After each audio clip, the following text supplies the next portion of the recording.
Hello everyone and welcome back to the Horror Hut.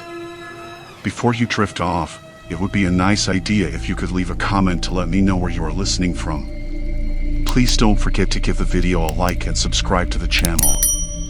Right, let's get comfy and relaxed, and let's begin. Story 1, Silent Stations, Haunting Way Station Whispers. The highway was a ribbon of black under the moon, thin and twisting through the hills like a vein. I glanced at the dashboard clock. 2:43 in the morning. The road was dead except for me, and a wind that had picked up, rattling the cab's windows and sending a sharp, cool draft through the cracked vent. The smell of stale coffee clung to the air inside, mixed with the faint scent of diesel and something metallic, maybe the truck's engine warming up, or my own nerves. I rubbed my palms on my jeans, trying to shake the chill that had nothing to do with the temperature. The first way station appeared on the right, its lights sputtering like a faulty bulb. I slowed, expecting to see the usual attendants sitting inside the booth, but the windows were dark and empty. No car in the lot, no movement, no sign of life. I frowned. That wasn't right. The station had been open when I passed through last week, even this time of night. Maybe the guy was on a break. Or maybe it was closed for some reason. I shrugged and kept going. Still, the lights kept flickering at every way station up ahead, like a string of dying fireflies. The yellow glow looked almost deliberate, like a signal. I shook the thought away. There was no one out here but me. Just me and the road. About 15 minutes later, the next way station came into view. This one was smaller, tucked between two stretches of cracked asphalt and a patch of scrubby trees. The lights were on again, weak and wavering, and I could hear something faint murmurs. Maybe the wind playing tricks, or a radio from a distant truck.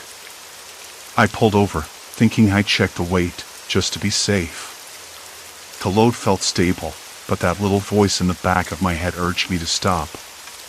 I killed the engine and sat there for a moment, listening. Silence. Complete silence. The murmurs I thought I heard had vanished. I stepped out onto the cracked pavement, the cold biting at my boots. The air smelled damp, like rain had fallen earlier but stopped just before I arrived. The booth stood dark, the glass dusty and smeared, as if no one had cleaned it in weeks. The door was locked tight, no sign of anyone inside. I circled the station slowly, eyes scanning every shadow. No footprints in the dirt, no discarded papers or trash. Nothing. The place looked abandoned, except for that flickering light overhead that didn't quite seem right. I returned to the cab, the silence pressing in on me. I checked the load on the dashboard scale.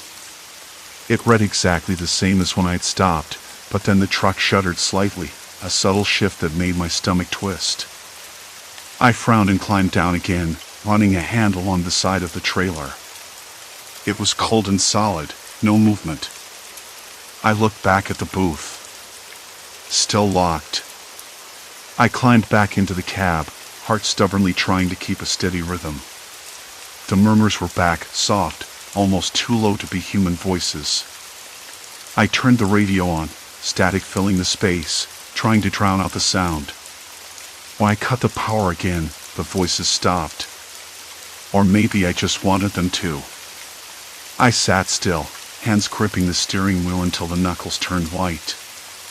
Then the weight shifted again, a little more pronounced this time, like someone invisible had stepped onto the trailer and was pacing slowly, measuring every inch. My breath caught. I scanned the mirrors, the shadows under the trailer, the trees lining the lot. Nothing moved. I know how that sounds crazy, maybe. I'm not usually one to jump at shadows, but this was different. There was a pattern here. Some kind of message or warning. Or maybe just a trick of the mind, but it didn't feel that way. The silence was too heavy, the lights too deliberate. I started the engine, eyes flicking between the road and the booth one last time. The lights blinked off, then on, then off again. I eased back onto the highway, the murmurs fading behind me but the weight in the trailer feeling suddenly heavier, like it was carrying more than just cargo. The night stretched out ahead, endless and dark. And I couldn't shake the feeling that something was watching, waiting for me to make a mistake. The road ahead was a ribbon of shadows, the moon a pale witness peeking through brittle clouds. I shifted gears, the truck humming steadily beneath me, but my hands tightened on the wheel. Every mile felt longer, each passing tree a silent sentinel. The radio sat dead, static filling the cab like a ghostly whisper, and I didn't bother to turn it on. Noise wouldn't drown out the unease crawling under my skin. Ahead, a flicker caught my eye, a pair of headlights, distant but steady. As they drew nearer, I realized they weren't just any vehicle. The shape was familiar but wrong, a silhouette that didn't belong on this deserted stretch. My pulse quickened, the trailer shuddered like it sensed the presence too. I slowed, heart pounding against the metal cage of the cab. The other truck matched my pace, then pulled alongside, its window down to reveal nothing, just darkness pressed against glass. No driver, no passengers. Just the headlights and that oppressive quiet. I glanced in my rearview mirror. The road behind was empty, but that shadow trailing alongside felt like a tether tightening around my throat. I accelerated, pushing the rig harder despite the fuel warning blinking faintly. The weight in the back seemed to pulse with every bump, responding to the chase. The highway stretched endless, but the night was closing in like a trap. Somewhere up ahead, I knew, secrets waited to be unearthed, and I was already too deep to turn back. The night hadn't let up. I knew I couldn't keep running blindly. Something was wrong with those way stations, their lights flickered on when no one was there, and the booths stayed locked tight. It wasn't just some glitch or maintenance issue, it felt like a message, or worse, a warning. But from whom? And why? By the time the first gray light of dawn cracked the horizon, I pulled off at the next exit, a small truck stop nestled against a sleepy strip of highway. The smell of diesel and burnt coffee hit me as I climbed down, legs stiff from hours in the cab. The sun was still low, painting the sky in pale oranges and blues, but the chill clung stubbornly in the air. I found a diner open, a faded place with cracked red vinyl booths and a linoleum floor scuffed from years of boots and wheels. The waitress, a woman in her 60s with a tired smile and a name tag that read March, poured me a coffee strong enough to cut through the fog in my brain. "You look like you've been through the ringer," she said, sliding the cup over. "Something like that," I muttered, wiping the cold off my hands. "Did you notice anything strange around those way stations up the highway? Lights turning on at night, but no one ever inside?" Marge's eyes narrowed, and she leaned in. "You're not the first to ask. Folks around here say the stations are cursed. Not in the spooky way, but weird things happen. Trucks get weighed wrong, loads shift, drivers see shadows. But no one sticks around to figure it out." I chuckled without humor. "Sounds like I'm not imagining things then." "Not at all," she said, voice low. "Some say it's the company trying to cut corners. Others whisper about smugglers using the stations for their own gains."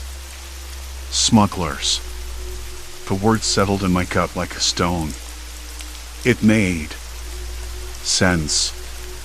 Someone could be using the stations to check loads without leaving a trace. But how?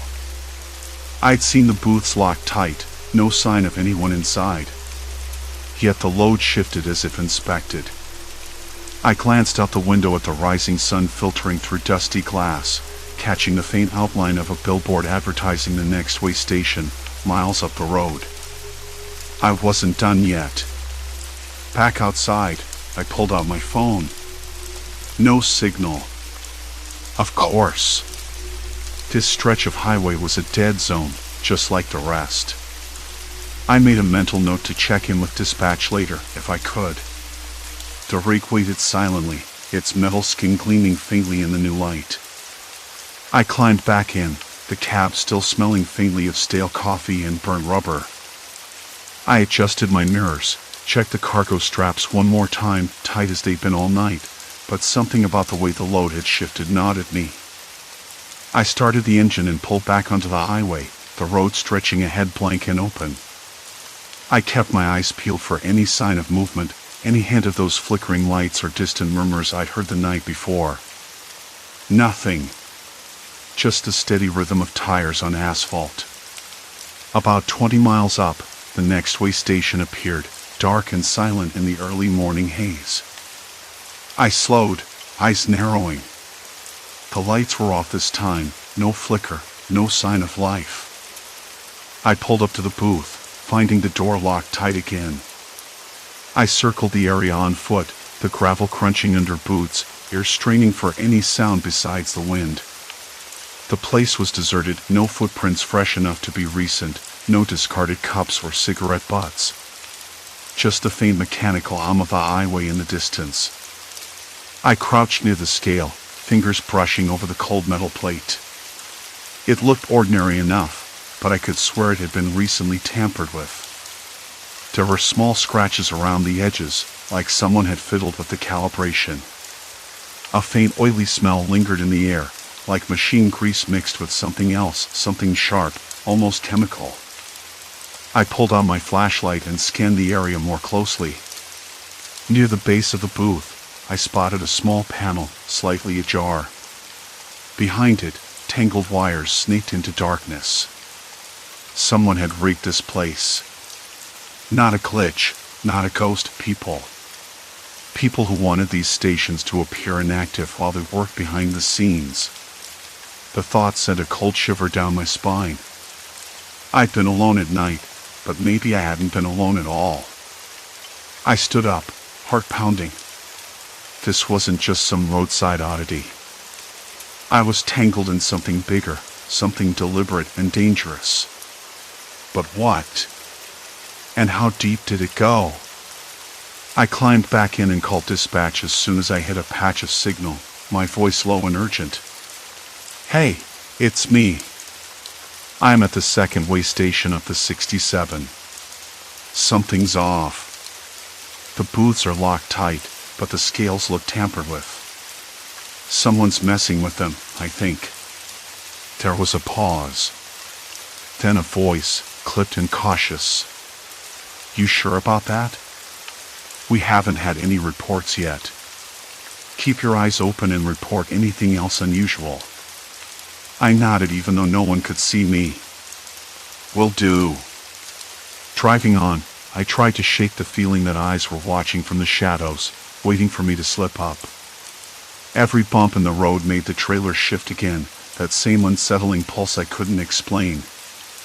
I ran my hand over the dashboard, trying to steady it, my pulse, my thoughts. Ahead, the highway curved sharply, and I caught sight of another way station in the distance. Its lights flickered weakly, a hesitant glow against the morning mist. I slowed, then stopped, engine idling. Something about that flicker felt different this time. Less mechanical, more deliberate. Like a signal. I took a breath, grabbed my flashlight, and stepped out into the cool air. The gravel crunched underfoot as I approached the booth, senses sharp. This time, the door was slightly open. A narrow gap, just enough for someone to slip inside or for me to peek in. My heart hammered in my chest as I edged closer, the smell of grease and something metallic growing stronger. Through the darkened window, I could see the faint outline of papers scattered on the desk, a chair pushed back as if someone had just left. I called out quietly, "Hello? Anyone here?" No answer. Just the distant hum of the road. I wanted to turn back. I really did. But something told me I was on the edge of uncovering whatever game was being played here. Whatever shadow lurked behind those locked doors and flickering lights. I stepped inside. The air was thick with dust and the scent of old machinery.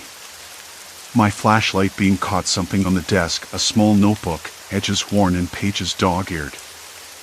I flipped it open, scanning the cramped handwriting. Load weights. Times. Codes I didn't recognize. Notes about checks and adjustments. There were references to trucks that never appeared on official logs, shifts and delivery schedules that didn't match dispatch reports. Then a sudden noise made me freeze, a soft scrape from behind the booth. My breath caught, cold sweat prickling my skin. I spun around, shining the light into the dark corners. Nothing.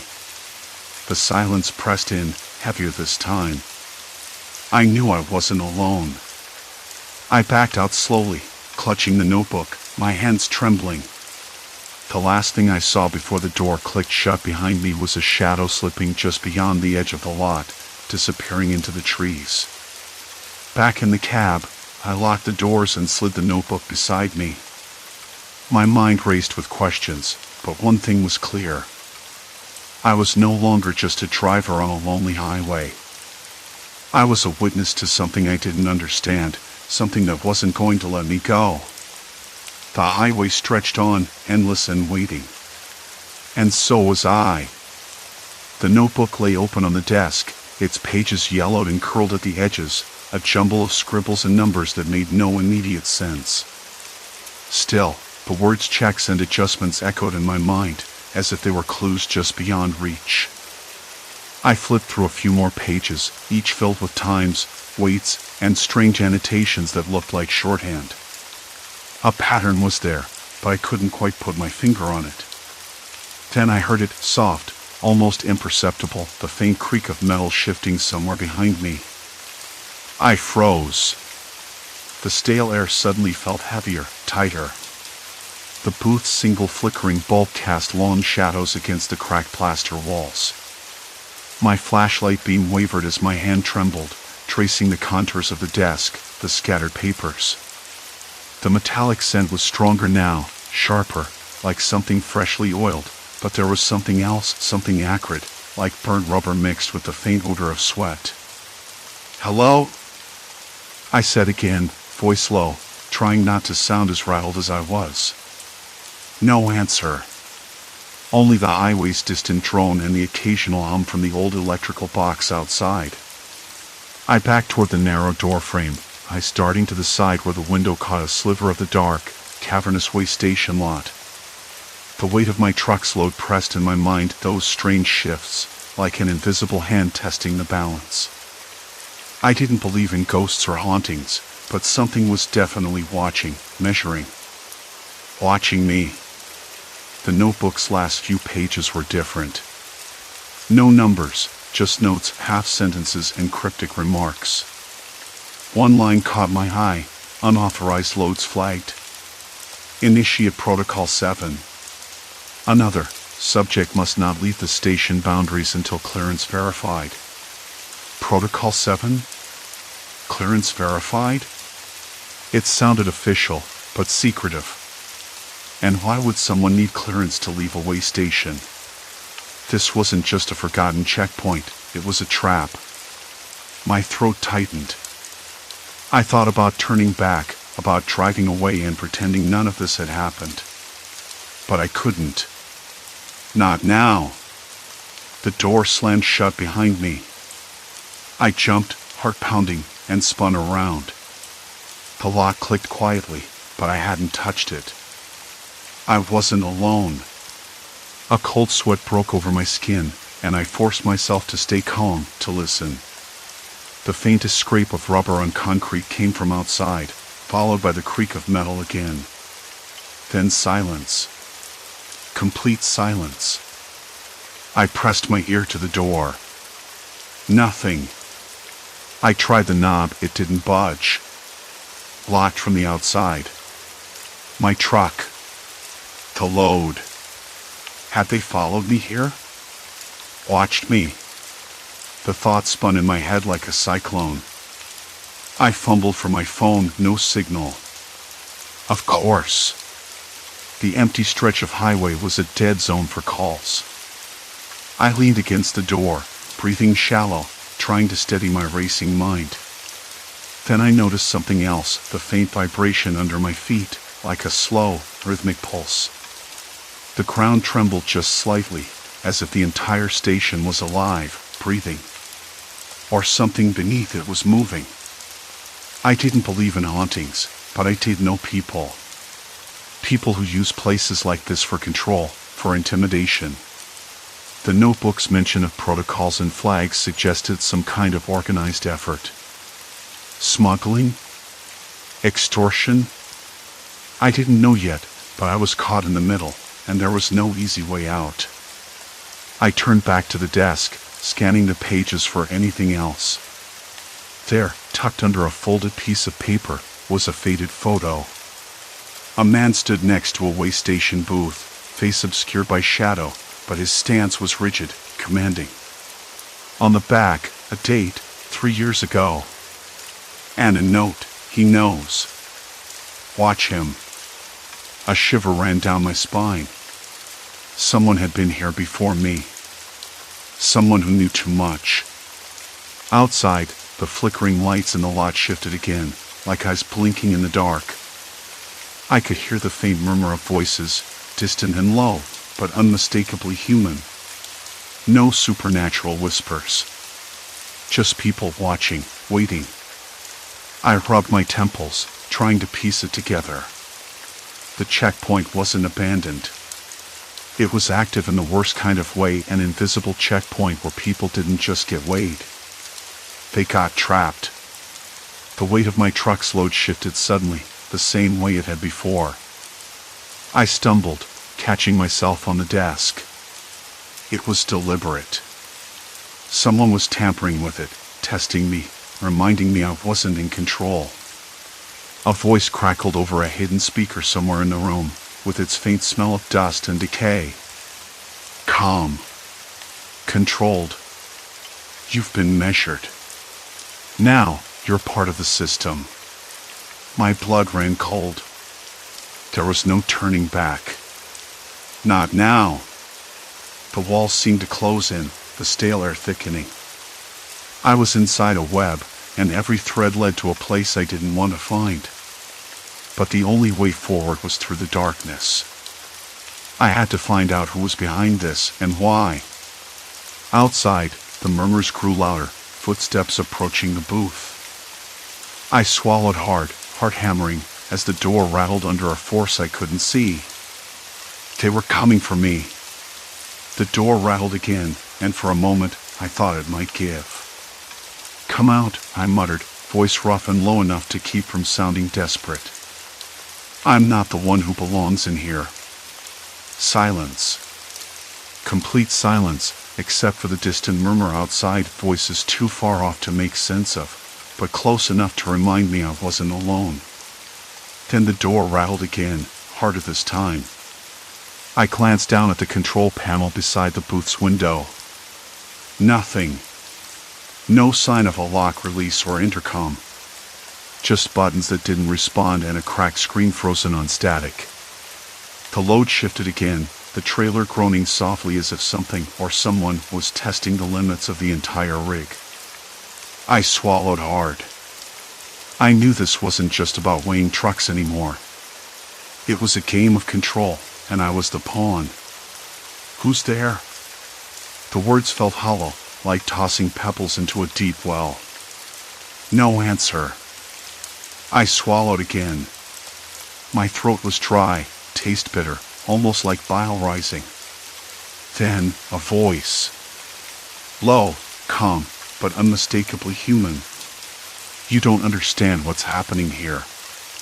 It came from the speaker overhead, the same one that had spoken earlier. There was no warmth in the voice, just cold precision. You're part of the system now. You can't leave. Not until you've been measured. I shook my head, fingers tightening on the desk. Measured? I want out.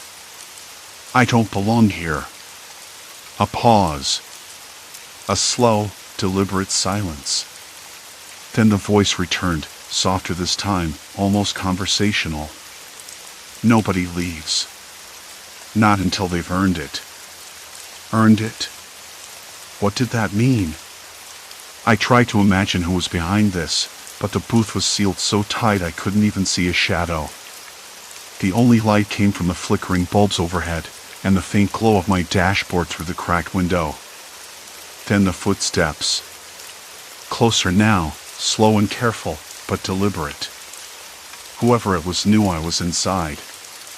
They were moving like a predator, silent but certain. My pulse jumped, a sudden rush of cold sweat breaking out along my spine. My mind raced, scrambling for options. The door wouldn't budge. No phone signal. No way to call for help. The only thing I had was the truck itself, the engine off, the cab locked tight. The voice crackled again. You don't have to be afraid. Just cooperate, and this will be over quicker. Cooperate. Like that was an option. The footsteps stopped just outside the door.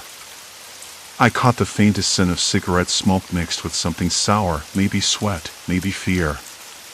The door rattled once more, then stopped. Look, I said, trying to keep my voice steady. I don't know who you are or what you want, but threatening me isn't going to work. There was a long silence before the voice answered, quieter now, almost regretful. You think this is about you? It's bigger than that. You're just the latest. I swallowed hard. The words settled in my chest like a stone. The latest what? You'll see. The speaker went dead. I sat back, heart hammering, eyes darting around the cramped booth. The weight shifted again, sharper this time. The trailer groaned like it was alive, something inside moving, shifting. I pressed my hand to the desk, feeling the vibrations. Then, the faintest scrape against the window. I looked up quickly. A shadow flickered outside, just beyond the glass. I blinked, and it was gone. Cold fingers of dread crawled up my spine. I wasn't just trapped. I was being watched, tested, judged. And whatever this system was, it wasn't finished with me yet. I forced myself to breathe, slow and steady. I needed to think. Panic wouldn't help. The truck was sealed tight, but I still had my cell phone tucked in my pocket. No signal, sure, but maybe I could get something, anything, if I moved closer to the window. I pressed my face against the glass, fogging it with my breath. Outside, the way station stretched empty, desolate. The highway beyond was a dark ribbon, slick with rain from earlier storms. The murmur outside had faded, replaced by a low, constant hum, engines idling, distant headlights passing. But no one was visible. I traced the outline of the booths with my eyes. Each one dark, shuttered, except for the one I was in. The lights flickered again, casting long, jittery shadows that played tricks on my eyes. A sudden noise made me jump, a soft thud against the metal siding of the booth. I spun around, heart in my throat. Nothing. I stepped back toward the door, pressing my ear against it. The footsteps had stopped. No voices. No sounds at all, except the faint creak of the building settling. Then a whisper. So soft I almost missed it. Step outside. My skin prickled. The voice was close, too close. Not through the speaker this time. Right outside the door. I backed away, breath shallow, senses straining. Whoever was out there knew I was close to breaking. Why? I said, voice shaking. What do you want from me? Silence. Then, the unmistakable sound of the trailer locking into place, metal clinking, chains tightening. The load shifted again, heavier this time, like a weight pressing down on my chest. I staggered back, gripping the desk for balance.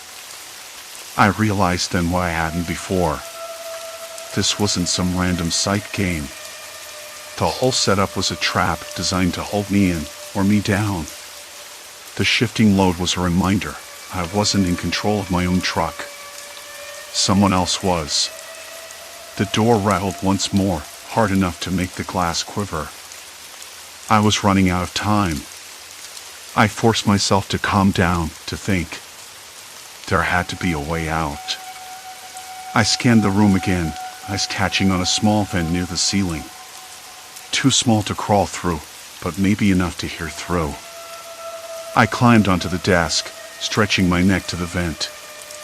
The muffled sound of voices came through, low, urgent, but impossible to make out clearly. "They're waiting for you," one voice said.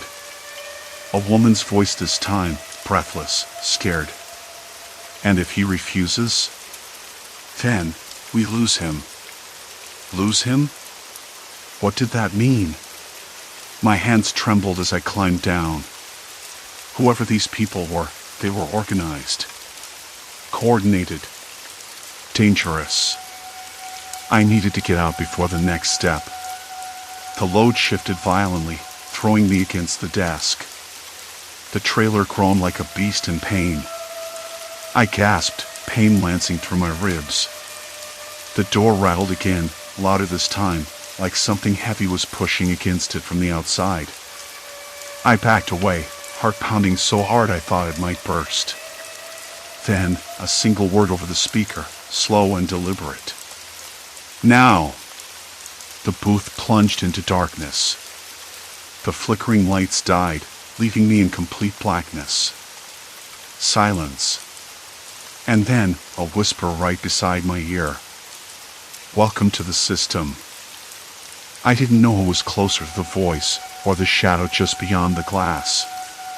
But I knew one thing. This was only the beginning. The booth was still dark when I finally gathered the nerve to move. My breath came out in short, sharp bursts, and the cold air smelled stale, like it hadn't been exchanged in days.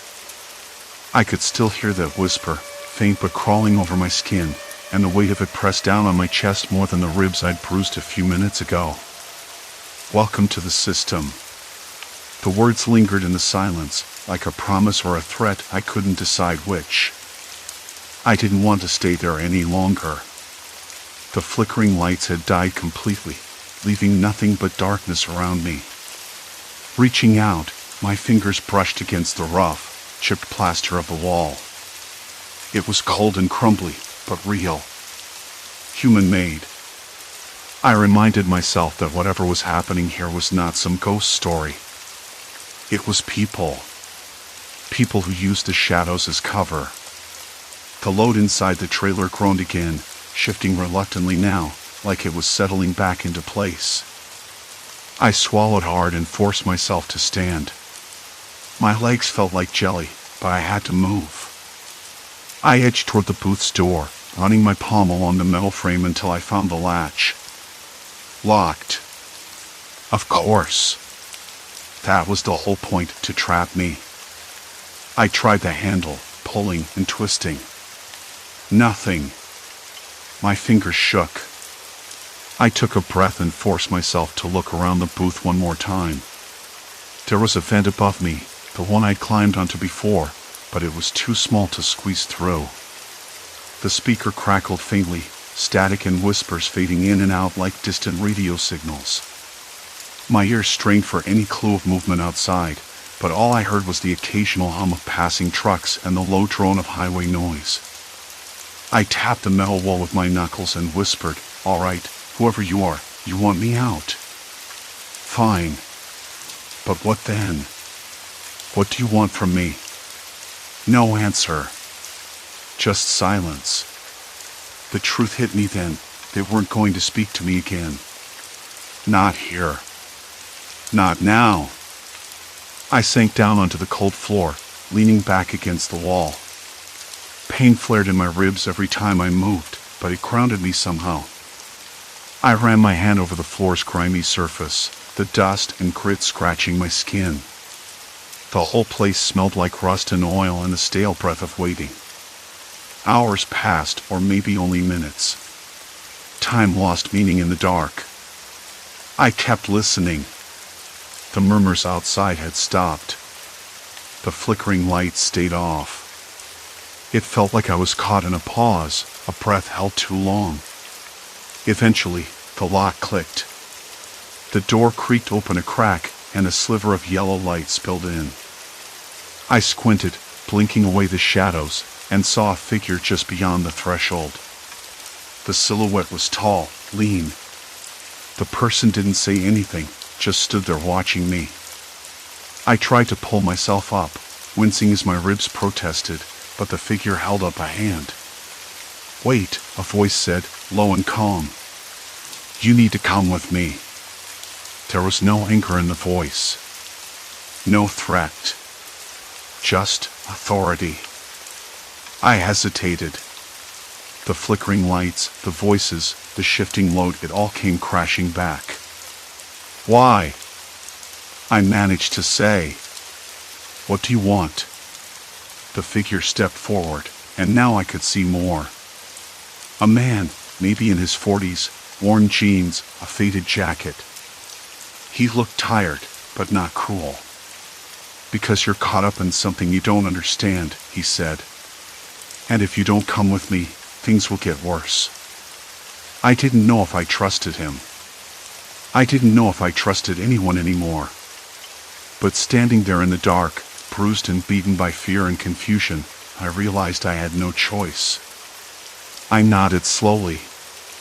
He opened the door wider, and the cold night air spilled in. The sky was a deep blue-black, stars shimmering faintly over the highway. The smell of diesel and wet asphalt filled my nostrils. I stepped out, blinking against the sudden brightness. "Let's go," he said. We walked to the back of the truck. The trailer's load was quiet now, settled as if nothing had happened. The man pulled out a flashlight and scanned the tires, the undercarriage, the locking mechanisms. "We've been watching this stretch for months," he explained. "People like you truckers hauling legitimate loads get caught up in this because you don't look for trouble. But trouble finds you anyway." I wanted to ask more, but my throat was dry and my mind scrambled. Instead, I listened. He told me about a group of criminals exploiting the way stations, faking inspections, forcing drivers to reroute, sometimes holding them for ransom. The flickering lights and murmurs? A cover for their operations. The shifting load? A way to intimidate and control, to make drivers comply without outright violence. Psychological warfare. I thought about the whisper in the booth. "Welcome to the system." It wasn't a joke or a greeting. It was a warning. A declaration of control. The man handed me a bottle of water. I took it gratefully, the cool liquid sliding down my throat like a bomb. "You're lucky we found you," he said. "Most drivers don't walk away from this." I glanced back at my truck. It looked the same, but I knew better now. It had been a stage for something dangerous, something calculated. "Who are you?" I asked finally. He hesitated. "Let's just say we want to keep the highway safe. For everyone." The relief I felt was unexpected. Not because I trusted him completely, but because someone else was fighting this. Someone else saw the danger lurking behind those flickering lights and locked booths. A few hours later, when the sun was starting to bleed into the horizon, I pulled onto the main road again. The way stations were empty, their lights steady and bright in the morning. No flickers. No murmurs. No shifting load. I kept driving, the road stretching ahead like an uncertain promise. In the weeks that followed, I found myself unable to forget what had happened. The bruises faded, but the memory of those nights stayed sharp. I double-checked every load, every lock, every light. I talked to other drivers, sharing warnings and stories. The highway was no longer just a route, it was a battleground I had survived. And me? I changed. I stopped taking things at face value. I learned to listen to the silence, to read the shadows. Fear hadn't broken me, it had sharpened me. I was more alert, more cautious, less willing to accept strange flickers as nothing. Sometimes, when the night was still and the road quiet, I think I heard a distant murmur, a voice just out of reach. A warning. A reminder. Welcome to the system. It wasn't over. Not really. But I was ready. Story 2, Roadside Carnage, Secrets of the Silent Diner. The highway had stretched out in front of me like an endless gray ribbon, cracked and sun-bleached, the kind of road that seemed to swallow sound whole. I took the exit. The road narrowed, flanked by scrub brush and scrubby pines, their needles whispering in a faint breeze. The truck stop itself was a squat, boxy building with peeling white paint and a flickering neon sign that buzzed low enough to rattle the window panes. It read simply, Diner. No name, no advertising, just that single word glowing in uneven red light. I parked near the front, the gravel crunching under my tires, and stepped out. The smell hit me first, something greasy, heavy, and faintly metallic. It was almost sweet, but raw in a way I couldn't place. Inside, the air, cold and heavy with silence, was thick with a mix of fried onions, coffee, and something else. Something colder, like the scent of damp earth after a rain, but stale, as if trapped for too long. The fluorescent lights overhead flickered in a lazy rhythm, casting long shadows across the vinyl booths and cracked linoleum floor. Behind the counter, a woman with a tight bun and a name tag that read March wiped down the surface with a rag that looked as old as the building. She glanced up but didn't smile. "Morning," I said. My voice sounded too loud in the quiet room. "Morning," she replied without much interest. There were 6 or 7 people scattered among the booths, mostly men in work clothes, flannel shirts, heavy boots, baseball caps pulled low. They were quiet, heads down, eyes fixed on their plates or the cracked windows. I noticed the way they moved, slow and deliberate, like they were conserving energy or maybe just used to this place. None of them spoke to each other, but they weren't unfriendly. Just distant. I slid into a booth near the window. The vinyl was cracked and sticky, and I wiggled to find a spot that didn't feel like it would stick to my jeans. Marge brought over a menu, the edges curled and stained. I flipped it open, scanning the list of specials. That's when I saw it, meat cuts I didn't recognize. Shoulder of red tail, smoked brisket of elk, house special, braised hare. I frowned. This was Texas, wasn't it? Meat like that wasn't exactly common roadside fare. I looked up at March. "What's the red tail?" She blinked, then nodded toward a man in the corner booth. "You want the truth? It's a local specialty. Folks around here like it." I glanced at the man. He was older, weathered face, eyes sharp but tired. He didn't seem to notice me watching. "Where do you get it?" I asked, still turning the menu over. Marge shrugged. "From the supplier. Nobody asks too many questions." That struck me as odd. I mean, I'd been to a fair share of diners and truck stops, and people generally talked. Asked about the specials, about the meat, about the place itself. But here, no one did. I caught myself staring a little too long, and I shifted my gaze back to the menu. The sound of a truck engine outside made me glance up. A big rig rumbled into the lot, tires crunching gravel, and a tall man with a dusty hat and stained jacket climbed down from the cab. He walked inside with the tired swagger of someone who'd been on the road too long. The other men looked up briefly as he entered, but then went back to eating without a word. I ordered coffee and the house special, curious despite myself. The coffee arrived quickly, bitter and hot, with a faint hint of something smoky underneath. I sipped it carefully, noticing the rough texture of the mug, the slight tremor in my hands. The silence in the diner was thick, almost tangible. The ticking of a clock on the far wall seemed unnaturally loud. I caught a glimpse of the kitchen door, half open, light spilling out but no sound coming from within. I tried to listen. Something clicked in my mind, a faint thud, like a heartbeat or a heavy footstep. I blinked. No, maybe it was just the old pipes.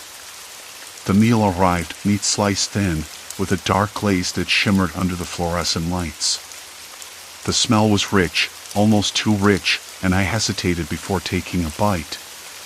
It was tender, cooked slow, the flavors deep and strange.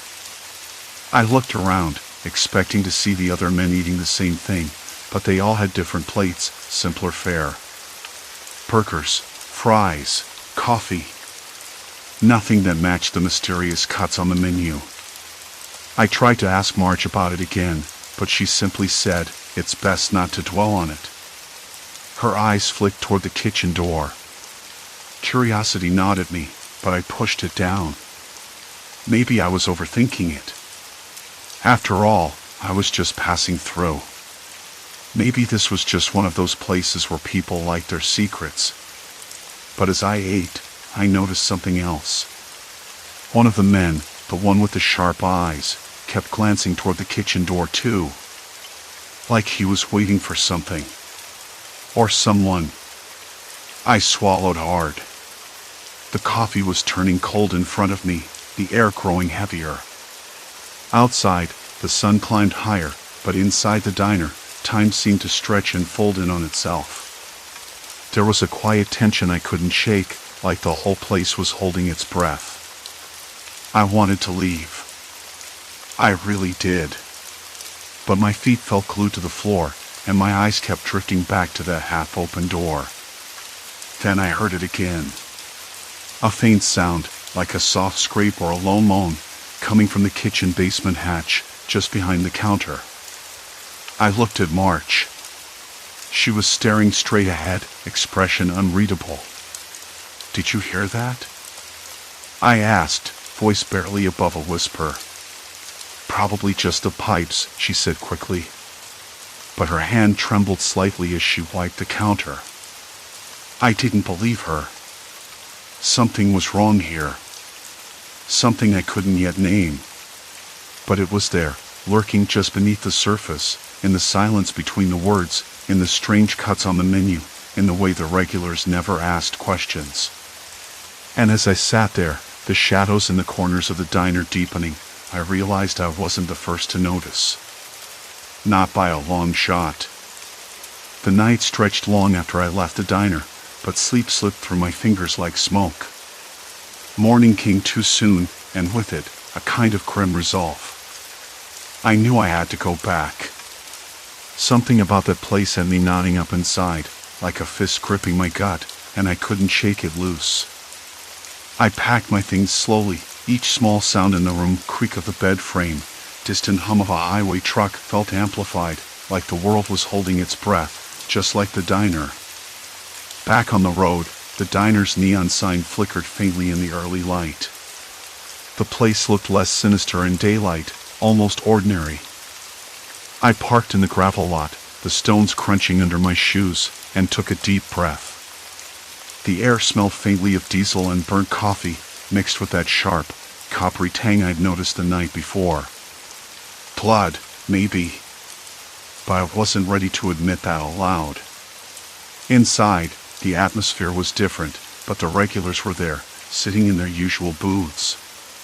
Their faces were weathered and lined, worn down by years of long hauls and sleepless nights, or maybe something else. I watched them over my coffee, their eyes shadowed, their conversations clipped, like they were all sharing a secret too heavy to carry out loud. Marge was wiping down the counter again, her hand steady but her eyes flicked to me with something close to caution. I tried to catch her gaze, but she looked away quickly. I had to be careful. I wasn't sure if she'd talk or shut down completely. I asked about the menu, casually at first. Those cuts of meat, where do they come from? I've never seen anything like some of those names before. I kept my voice light, hoping to catch a slip or a reaction. She glanced around, lowered her voice. Special recipes.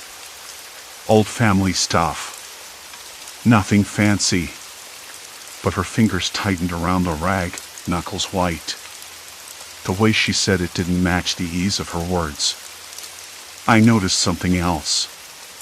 The regulars didn't ask. Not a single question about the strange dishes. They ordered without hesitation, as if they'd been eating this meat for years. I found that odd. Usually, people get curious about the unfamiliar. My eyes drifted to the basement hatch again, just behind the counter. It was closed this time, the latch gleaming a little too clean, like someone had polished it recently. I could almost feel the weight of whatever lay beneath pressing up through the floorboards. Later, I found a quiet moment to talk to Pete, the guy who ran the gas pumps. He was a tall man with a gravelly voice, the kind that made you listen even when he wasn't saying much. "Hey, Pete," I said, leaning against the pump. "You've been here long?" "Long enough," he replied, eyes narrowing a bit. "Why?" "Just curious. Ever notice anything strange around here? Like maybe some folks disappear and nobody talks about it?" He laughed, but it was hollow. "Truck stops. People come and go. Sometimes they don't check out. Life on the road's rough, you know? Not everyone's got a place to land when the wheels stop turning." I pressed, watching his face for a flicker of something else. "But you haven't heard anything? Nothing odd?" His gaze drifted to the diner. "Look, best to mind your own business. Some things are better left alone." Then he walked away, leaving me with the weight of his words. That afternoon, I wandered around the back of the diner. The building was old, paint peeling in long, curling strips. I found the door to the basement, solid wood, no windows. The air near it was cooler, damp, smelling faintly of earth and something metallic. My hand hovered over the handle, then dropped. I wasn't ready. Not yet. A noise behind me made me whip around. It was Marge, her eyes sharp, a warning in her stance. "You don't want to go down there," she said quietly, voice low but firm. "Why not?" I asked, heart thumping louder than I wanted. "What's in the basement?" She hesitated, then looked away. "You're not from around here. You don't understand. It's better if you don't ask questions." That only made me more curious. There was something in her tone, a mixture of fear and resignation. Like she was protecting me from something, or maybe protecting herself from what she'd done. Back inside, I found the menu again, tracing my finger over the unfamiliar names.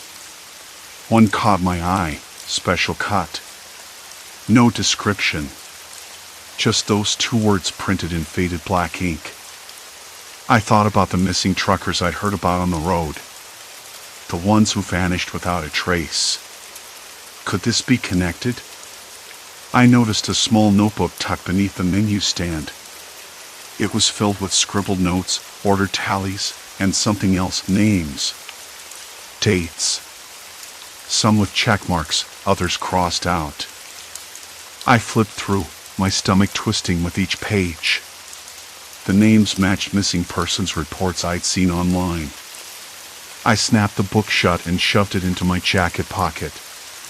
My hands trembled more than I cared to admit. This wasn't a coincidence. It was a pattern. A plan. That night, I stayed in my car, parked just beyond the diner's reach. The neon sign buzzed overhead, casting shifting shadows across the cracked asphalt. I watched as Marge locked the doors, her movements deliberate. Then Pete appeared, standing by the pumps, scanning the lot like a sentinel. From my vantage point, I saw the basement hatch open briefly, just a crack, but enough to catch a glimpse of a pale arm disappearing quickly back inside. My breath caught in my throat. Alive. They were alive. I wanted to scream, to run, to turn the car around and never look back. But something rooted me to the spot. A mixture of dread and determination, like I was already tangled too deep to escape. The night air grew colder, and a distant dog barked somewhere beyond the trees. Silence stretched between the sounds, but I knew the noise in the basement was waiting. Watching. Breathing. And I wasn't alone anymore. The night thickened, heavy and oppressive like a shroud. I'd spent the last hour trying to piece it all together, the strange cuts of meat on the menu, the missing truckers whose faces I'd seen pinned haphazardly in the back rooms peeling wallpaper, the way the regulars never asked questions. How could they not? I thought I understood small-town silence, the way people don't pry, but this was something else entirely. Complicity, maybe? Or fear? The diner's windows shimmered, the yellow light inside staining the darkness like a bruise. I watched Marge and Pete disappear inside, their movements slow, ritualistic, like actors in a play they repeated too many times to remember. I wanted to believe I'd imagined it all, but the cold in my fingers said otherwise. By midnight, the lot was empty except for my car and a lone, rusted-up pickup near the edge of the lot. The air smelled of burnt coffee and old grease, but beneath it all was something sour, metallic, something I could almost taste, like copper on my tongue. My hands trembled more than I cared to admit. This wasn't a coincidence. It was a pattern. A plan. I wanted to leave, but every time I tried to start the engine, the key rattled uselessly in the ignition, like it was mocking me. I was trapped.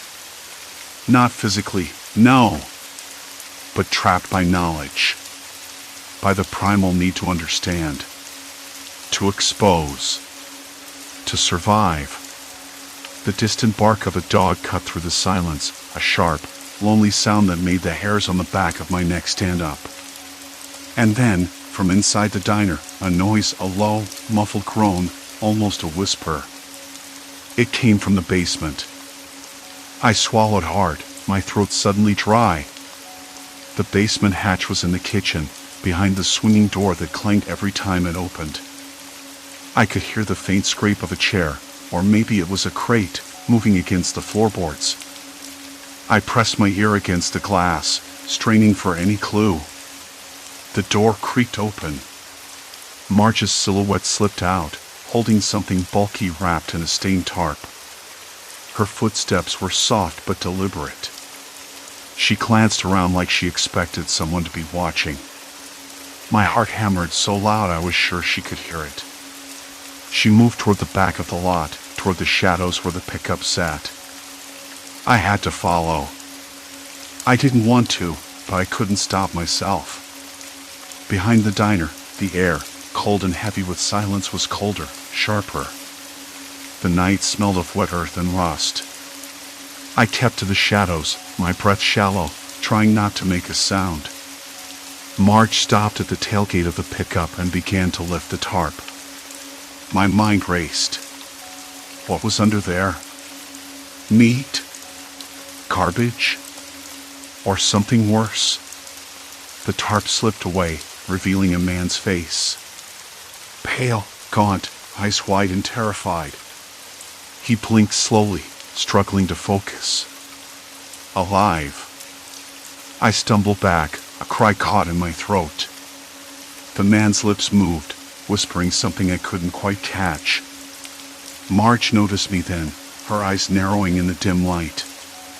You shouldn't be here, she said, voice low and cold. This isn't your business. I wanted to run. I wanted to scream. But my limbs felt like lead. The man reached out a trembling hand, and I reached back without thinking. That moment cracked everything. Suddenly, headlights blazed from the road. Pete's truck roared into the lot, kicking up a cloud of dust. Marge cursed under her breath, grabbing the man and shoving him back under the tarp. Go, Pete hissed at her. Now. I froze. The truck's headlights swept over me, catching me in a harsh beam. I couldn't hide. Not now. Marge's face twisted into something like regret or maybe warning. You don't know what you're messing with, she said. Once you're in, there's no way out. The truck's engine rumbled, a beast waking. Pete climbed into the cab, slamming the door shut. The lights flickered on inside the diner, and I could see the other regulars moving like shadows behind the windows. I realized then that the entire town was watching me. Waiting. There was no escape. Not tonight. Not ever. I was part of it now. The engine revved, and the truck lurched forward, disappearing into the darkness. Marge turned back toward the diner, her eyes boring into mine. I wanted to ask what happened to the others. The missing truckers. But the words stuck in my throat. I was standing on a cracked slab of asphalt, the cold night pressing in from every side, and I knew one thing for certain: I had crossed the point of no return. Whatever this place was, whatever it hid beneath the diner's floorboards and behind those shadowed windows, I was tangled in it now. Like a fly caught in a web. And the spider was coming back for me. A sudden breeze rattled the diner's sign, the buzzing neon flickering once more before settling into a steady glow. Somewhere inside, the basement door slammed shut. Silence. Complete silence. But I wasn't alone anymore. A low, deliberate shuffle echoed from the back room, followed by a faint creak as footsteps approached. Heart pounding, I pressed my back against the cold wall, breath shallow. The air thickened, heavy with something metallic, fear, maybe. The spider was close now, its presence almost tangible, waiting to strike. A shadow detached itself from the darkness, eyes glinting like shards of glass. The shadow stepped forward.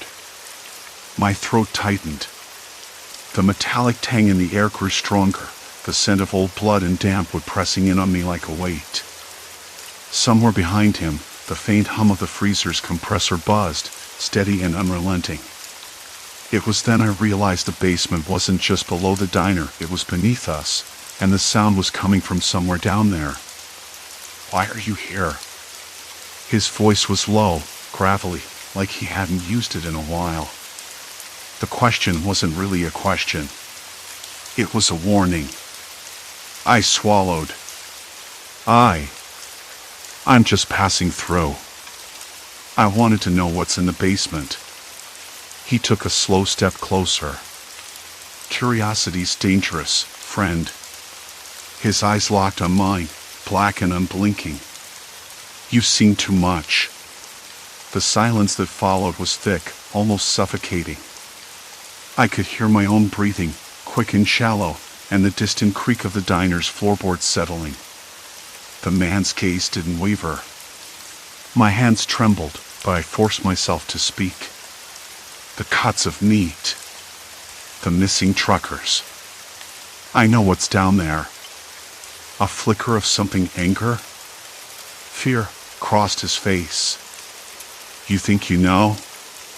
You have no idea. He turned away, then motioned toward the back door. Come on, then. See for yourself. But don't say I didn't warn you. I hesitated, the cold night air outside suddenly feeling like a better option. But the truth was a magnet, pulling me forward despite the growing knot in my stomach. I followed him through the diner's grimy kitchen, past the rusted stove and the chipped counters, until we reached a heavy steel door with a small, barred window set into it. He unlocked it with a key that looked like it hadn't seen daylight in years. The door creaked open, revealing a narrow staircase descending into darkness. A stale, damp smell hit me, the scent of earth, sweat, and something else I couldn't place at first. It reminded me of a cellar I'd been in once as a kid, but with an undercurrent of rot. Watch your step, he said, flicking on a weak flashlight. The beam cut through the shadows, revealing rough concrete walls slick with moisture and rusty pipes overhead. I followed him down, the air growing colder, thicker, harder to breathe. My pulse hammered in my ears, echoing in the confined space. Every step deeper felt like crossing a line I couldn't uncross. At the bottom, the flashlight caught on a series of cages, metal frames, old and scratched, with heavy locks. The smell hit me then, sharp and undeniable. Something alive. Something wrong. Those are the ones, he said quietly, nodding toward the cages. Inside, bodies were slumped and huddled, men, gaunt and pale, eyes white with exhaustion and fear. Faces I recognized from the missing posters taped to the diner's bulletin board. They looked broken, starved, but alive. Barely. My stomach twisted. You're keeping them here? We have to, he said, voice low but steady.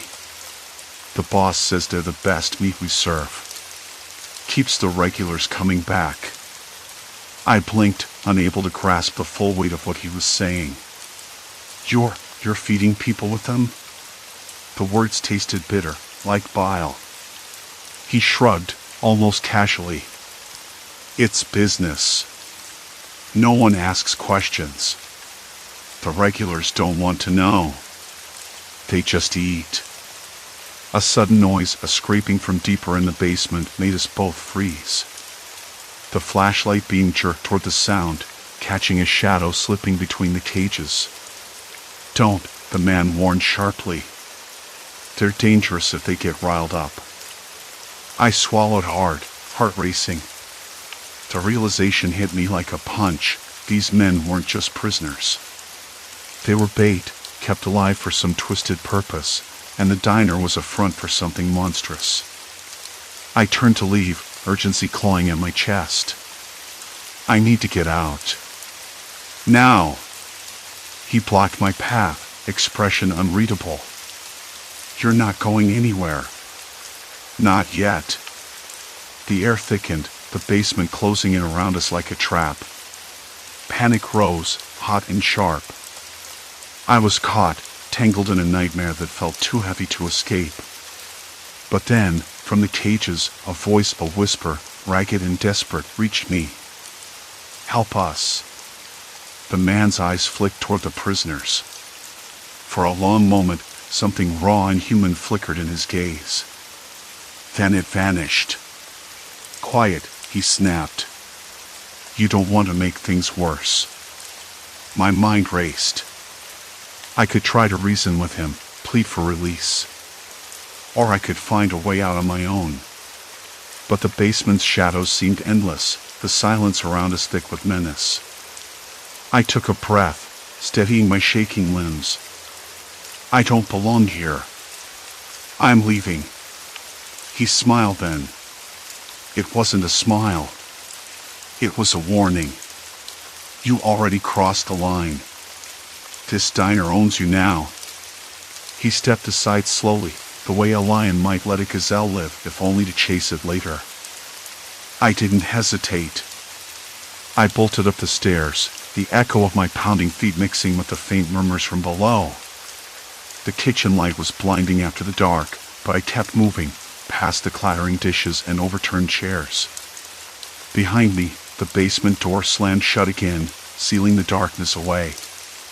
But the nightmare wasn't over. As I burst into the main room, the regulars were all there, silent, watching, their faces unreadable. No one moved to stop me. Their eyes held a strange, knowing look, like they were waiting for this moment. The waitress appeared, wiping her hands on a stained towel. You found out, huh? She said softly. Now you gotta decide what you're gonna do with the truth. I swallowed hard, the weight of everything crashing down on me. This place wasn't just a diner. It was a cage. And I was trapped inside it. Outside, the neon sign buzzed steadily, casting an eerie glow over the cracked asphalt. Somewhere in the distance, a dog barked once, then fell silent. I glanced back at the basement door, then at the faces around me. The regulars. The cooks. The waitress. No one was going to help me, and I was running out of options. "Why don't you sit down?" the waitress said, voice smooth as silk. "We'll get you something special tonight. Something you won't forget." I wanted to scream, to run, to disappear into the night beyond the cracked pavement and flickering lights. But I stayed frozen in place, the taste of fear bitter on my tongue. Tonight, the diner was alive, and it wasn't letting me go. I sat on the cracked vinyl booth, the sticky residue of spilled coffee still clinging to the table's edge where I'd rested my elbow. The diner was quieter now than when I'd first stumbled in hours ago, the dim overhead bulbs flickering with a lazy rhythm that made shadows crawl along the walls in slow, deliberate waves. Outside, the wind had picked up, rattling the old neon sign that buzzed faintly, the faint hum a constant reminder that this place was stubbornly alive, stubbornly unwilling to let me forget any of it. I hadn't moved since I came back upstairs from the basement. The stale, cold air of that hidden cellar had clung to my skin, a damp chill that no amount of daylight could shake off. My hands trembled slightly as I folded my arms, trying to convince myself I was done, that the nightmare was over, that I could just walk away and let this place rot in its own secrets. But deep down, I knew the story wasn't finished. It never would be. The faces of the missing truckers haunted me. Not as shadows or ghosts, no, nothing supernatural here, but as the raw, pressing proof of human cruelty. I'd seen them, trapped in the darkness below, alive but broken in ways I couldn't fully comprehend. Their eyes held a dull, empty weight, a silent question I didn't have an answer for. I caught sight of the cook at the counter. He was wiping down the greasy grill, his movements slow, deliberate. His eyes flickered toward me briefly but quickly darted away, like he didn't want to be caught looking. That man, Frank, I think, was the pivot on which this whole twisted operation turned. I wondered if he even realized the monster he was helping feed, or if his silence was a shield he'd wrapped around himself for survival. I looked down at the menu, the edges curling and stained with years of neglect. The cuts of meat listed there no longer made sense. Special brisket, house-smoked ribs, secret recipe stew. I knew now what those words meant. How many else had walked in, oblivious, their hunger swallowed by the same horror? The thought made my stomach lurch. I needed air. I pushed myself out of the booth, the vinyl squeaking beneath me. The floor creaked underfoot, a chorus of tired sounds echoing through the empty diner. Outside, the wind had picked up even more, cold and biting. The sky was a bruised purple, the horizon blotched with the last remnants of daylight. I didn't bother packing my things neatly, the urgency to leave outweighed any sense of order or care. As I reached the door, the bell above jingled softly, a fragile sound that seemed too polite for what I was about to do. I glanced back once, catching the cook's eyes again. This time, he didn't look away. "Why?" I asked, my voice barely above a whisper. He didn't answer. I stepped out into the night, the cold air biting in my face, sharp and bracing. I pulled my jacket tighter, the leather stiff and unfamiliar against my skin. The parking lot was empty except for a few tired rigs and the flicker of a distant street lamp struggling against the darkness. I walked to my truck, the gravel crunching underfoot. My mind replayed everything: the missing men, the hidden basement, the silence of the regulars who never asked questions. The realization hit me again: this wasn't just a strange roadside diner. It was a trap, a nightmare dressed in grease and cheap coffee, a place where cruelty hid behind the mundane. I got into the cab and closed the door, the interior light casting a weak glow over my hands. They shook as I started the engine, the truck rumbling to life like a beast waking from a long sleep. I didn't know what I was going to do next. Report it? Run? Stay silent? But one thing was clear: I couldn't stay. Not here, not anywhere near this place. The diner was a wound in the landscape, something that needed to be exposed, or at least forgotten so no one else fell into its jaws. The road stretched before me, dark and empty. I pulled away from the truck stop, leaving the flickering neon sign behind, the fading into the distance. The cold air filled the cab, sharp against my skin, and for the first time in hours, I dared to breathe a little easier. I didn't look back. Weeks later, I found the courage to call the authorities, the Missing Persons Bureau, someone who could make sense of the nightmare I'd unearthed. They listened, skeptical at first, but the details were too specific, too chilling to ignore. An investigation followed, slow and painful, peeling back layers of denial and silence. The diner was shut down. The basement sealed, the cook and the owner taken away for questioning.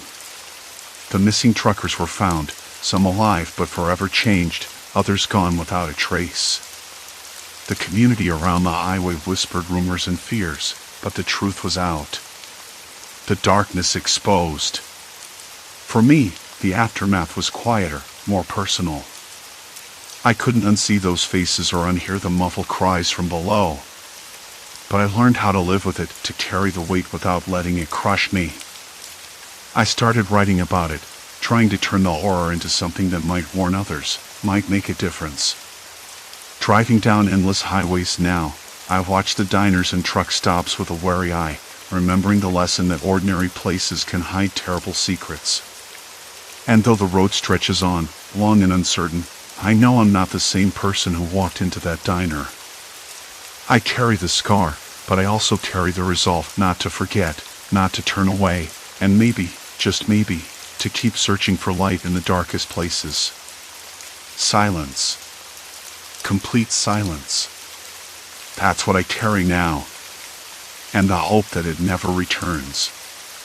Story 3, marked without memory, unseen bruises haunt town. I never thought a bruise could make you question everything you believed about your own town. The room was still hazy with dawn light creeping through the blinds, casting thin stripes across my sheets. I could hear the muffled hum of the heater, the faint creak of the old wooden floor settling. Outside, a dog barked somewhere down Maple Street, sharp and sudden, then quiet again. The smell of coffee brewing in the kitchen wafted in, bitter and warm, but it didn't settle the gnawing feeling in my stomach. I pulled on my robe and shuffled to the bathroom, flicking on the light. The bulb sputtered, casting a flickering glow that made the bruise look even more unnatural. I ran cold water on my wrist, then pressed the heel of my hand against the mark. Tender. I winced. I traced the edges with my fingertip, trying to remember if I'd bumped into anything. Nothing. I even checked the bed sheets for a hint, no signs of anything sharp or rough that might have caused a scrape. Later that morning, I mentioned it to Mrs. Hargrove, my neighbor and town librarian, when I bumped into her by the mailbox. She squinted at my side, then lifted her blouse sleeve, revealing a nearly identical bruise in the exact same spot. Her skin was paler than mine, but the color and shape matched perfectly. "You too?" she whispered, like confessing a secret. I nodded slowly, suddenly aware of the uneven gravel underfoot, the chill in the wind that had nothing to do with the season. "How long have you had it?" "Since yesterday morning." I thought it was nothing. "Me too." I swallowed hard, the taste of stale gum stuck in my mouth. "Did you remember how it got there?" "No. Not a thing." She shook her head, eyes darting down the street. "And no one's talking about it. Everyone's got one now." "Everyone?" The word felt like a weight settling in my chest. I tried to remember if my coworkers had mentioned anything during the morning meeting. No one had. Like this was some invisible scar we were all hiding. I spent the next few hours quietly observing. At the diner, the waitress lifted her apron and showed me the same mark. At the grocery store, the cashier didn't meet my eyes when I asked if she'd noticed it.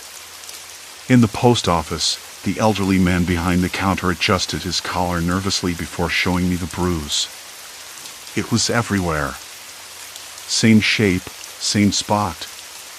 No explanation. The clinic was the only place left to go, but the waiting room smelled of antiseptic and old magazines, the kind that left a faint chemical taste in your mouth. The receptionist gave me a tight smile when I mentioned the bruise. Stress, she said flatly. That's what the doctor says. Everyone's under pressure these days. I wanted to argue. Stress didn't cause a perfectly round bruise, and it didn't explain why no one remembered bumping into anything. But the doctor, a kindly man with tired eyes and a voice too smooth for comfort, insisted it was nothing to worry about. Keep an eye on it, he said, but try not to fixate. That night, I lay awake, the bruise throbbing faintly under the fabric of my shirt. The house was silent except for the ticking of the clock on the wall and the occasional rustle of wind shifting the curtains. I stared at the ceiling, the rough plaster casting shadows like cracked skin. I thought about the silence that had settled over the town, the way people avoided looking at one another's marks, the way conversations died when the topic came close. I didn't believe in coincidences, but this felt like something else entirely. Something deliberate. My mind raced with questions that had no answers. Who or what was behind this? Was it medical? Psychological? Or something more sinister? I closed my eyes and tried to push the thoughts away. But the bruise pulsed beneath my ribs, a quiet reminder that whatever was happening, it wasn't going to stop on its own. The room felt colder now, shadows gathering in the corners as if they too were listening, waiting. I tried to steady my breathing, but each inhale was sharp, like drawing in shards of glass. The bruise throbbed steadily, a dull drumbeat beneath my skin, syncing with the frantic pulse in my temples. I reached out, fingers trembling, tracing the outline of the mark as if I could map its origin, understand its language. Nothing made sense, no logical explanation could stitch together the fragments of this growing nightmare. Outside, the muffled sounds of life continued, cars passing, distant laughter, the hum of the city indifferent to the creeping darkness inside me. I wanted to scream, to tear away whatever invisible chains held me, but the weight settled deeper, pressing down like a secret too heavy to bear. Memories flickered at the edges of my mind, half-formed and tangled, like whispers from a place I couldn't reach. Faces blurred in and out, eyes that looked familiar yet empty, voices just out of earshot. I stood abruptly, the room spinning, my body a battlefield of aches and shadows. The bruises weren't just marks, they were warnings written on my flesh, messages I didn't want to decipher but couldn't ignore. Maybe they were a call, or a curse. Or perhaps a countdown. The thought made my stomach knot tighter. I needed answers, but where could I find them? Doctors shrugged, friends avoided my gaze, and the mirror reflected a stranger with haunted eyes. Clutching my side, I moved toward the window. The city stretched below, alive and oblivious, a stark contrast to the chaos inside. If this was some twisted game, I was already deep in play, pieces moving without my consent. I pressed my forehead against the cool glass, willing clarity to come, willing the bruise to fade into silence. But the message lingered, echoing in the quiet between heartbeats. Something had begun, and it was far from over. The city lights outside my window flickered like distant fireflies caught in a restless breeze. I wasn't sure how long I stood there. Minutes? Hours? Time felt thick, like molasses sliding slowly through the cracks in the night. The bruise, the silent message, sat just below my ribs on the left side, exactly where everyone else's was appearing. The clinic's word was stress, but if it was stress, why did it look like I'd been squeezed by a fist I couldn't remember? Why did none of us recall falling or bumping into anything? And why wasn't anyone talking? I paced the cramped room, the threadbare rug muffling my footsteps. The silence pressed in around me, and with every creak of the old floorboards, I half expected a voice to break through, but only the distant hum of traffic answered. My thoughts tangled like wires, sparking connections I couldn't quite catch. I needed to know more. The next morning arrived gray and heavy. Rain threatened but never quite fell, leaving the air damp and smelling of wet asphalt and earth. I pulled on a worn jacket and stepped outside, the bruise hidden beneath my sleeve but burning with each motion. I had made a decision. I would start asking questions, quietly, carefully. If the town was holding something back, I wanted to pry it loose. First stop, the cafe at the corner of Main and 4th. It was early, the usual morning crowd trickling in, faces etched with the same tiredness I felt. I took a seat at the counter, watching the barista pull espresso shots with practiced ease. The smell of roasted coffee beans filled the air, sharp, bitter, oddly comforting. "Morning, Sam," I said when she glanced my way, her dark eyes flickering briefly to the bruise on my arm. "Hey," she replied, voice low. "You look like you didn't sleep." "I haven't. Something's going on. Have you noticed the bruises?" She stiffened, the smile fading like a shadow retreating. "Everyone's got them," she said, voice tight. "But no one talks about it. Feels better that way. But why? Has anyone said what's causing them? I mean, something this widespread can't just be stress, right?" She shook her head, fingers tightening around her coffee cup. "Clinic says it's stress. The mayor's office said the same thing. No need to worry, just rest and drink water. You know how they are." I nodded, but the explanation felt like a thin veil stretched over something much darker. I pulled out my phone, scrolling through posts on the community forum. Dozens of people complaining about the same bruise, the same silence. No answers, only speculation. Later that day, I met with Jamie, my neighbor and the only person who seemed as unsettled as I was. Jamie's usually bright demeanor was shadowed now, eyes darting nervously when we met near the park bench by the old library. "You've seen it too," Jamie whispered, glancing around like someone might be listening. I nodded. "It's everywhere. And no one wants to talk about it." Jamie pulled their jacket tighter, a shiver running down their spine despite the mild afternoon. "My mom said the clinic called her, told her to keep us calm. Said it's nothing to worry about." "Sounds like a cover-up," I muttered. "But what would they hide? Something physical, or—" Jamie's voice dropped. "Something else. I overheard workers at the plant talking last night. They mentioned a containment breach but didn't explain. Said it was under control. I don't know what that means, but the bruise started showing right after. The plant. That old chemical processing facility on the edge of town. It had been shuttered for years after a series of minor accidents. No one expected it to be anything but a ghost. But if something leaked, something toxic or corrosive, maybe that explained the marks. I felt a sudden chill, the damp air pressing into my lungs. "We need proof," I said. "Something concrete."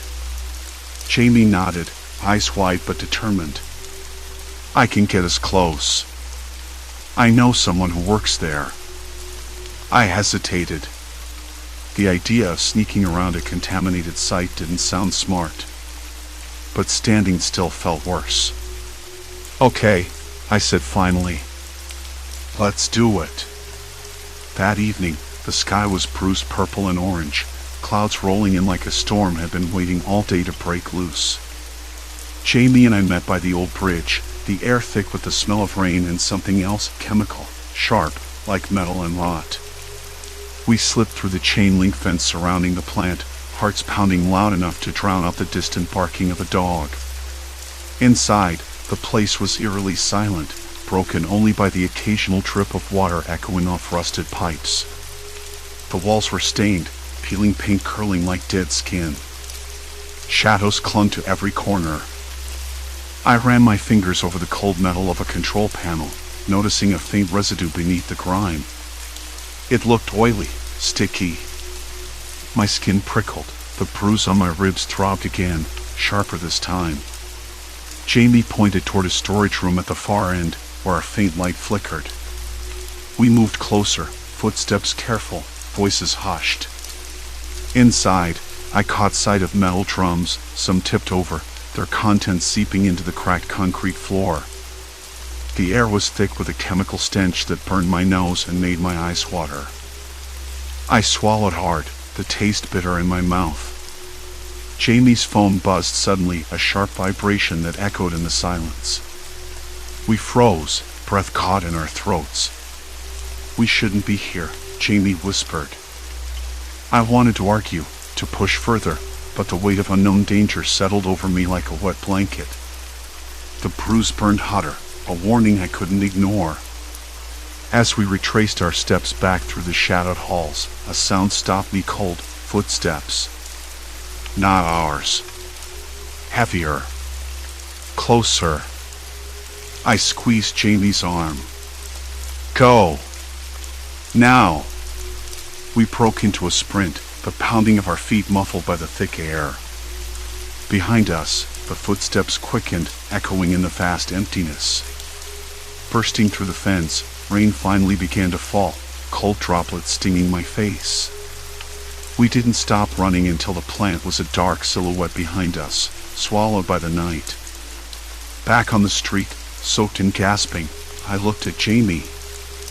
"We're in this deeper than I thought." The bruise throbbed fiercely now, a relentless pulse beneath my skin.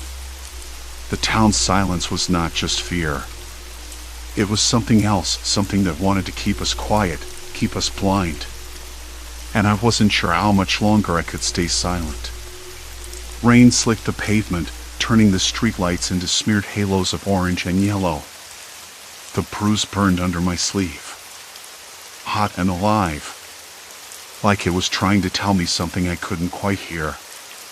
"We're in this deeper than I thought," I said, voice low and rough, more to myself than him. Jamie didn't answer. His jaw was set, eyes darting nervously down the empty street. The silence between us was thick, heavy with unspoken questions. I wanted to ask him what he'd seen in the plant, what made his voice drop when he said "E."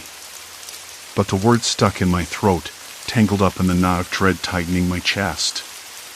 We didn't stop walking until the rain had soaked through our clothes and chilled me to the bone.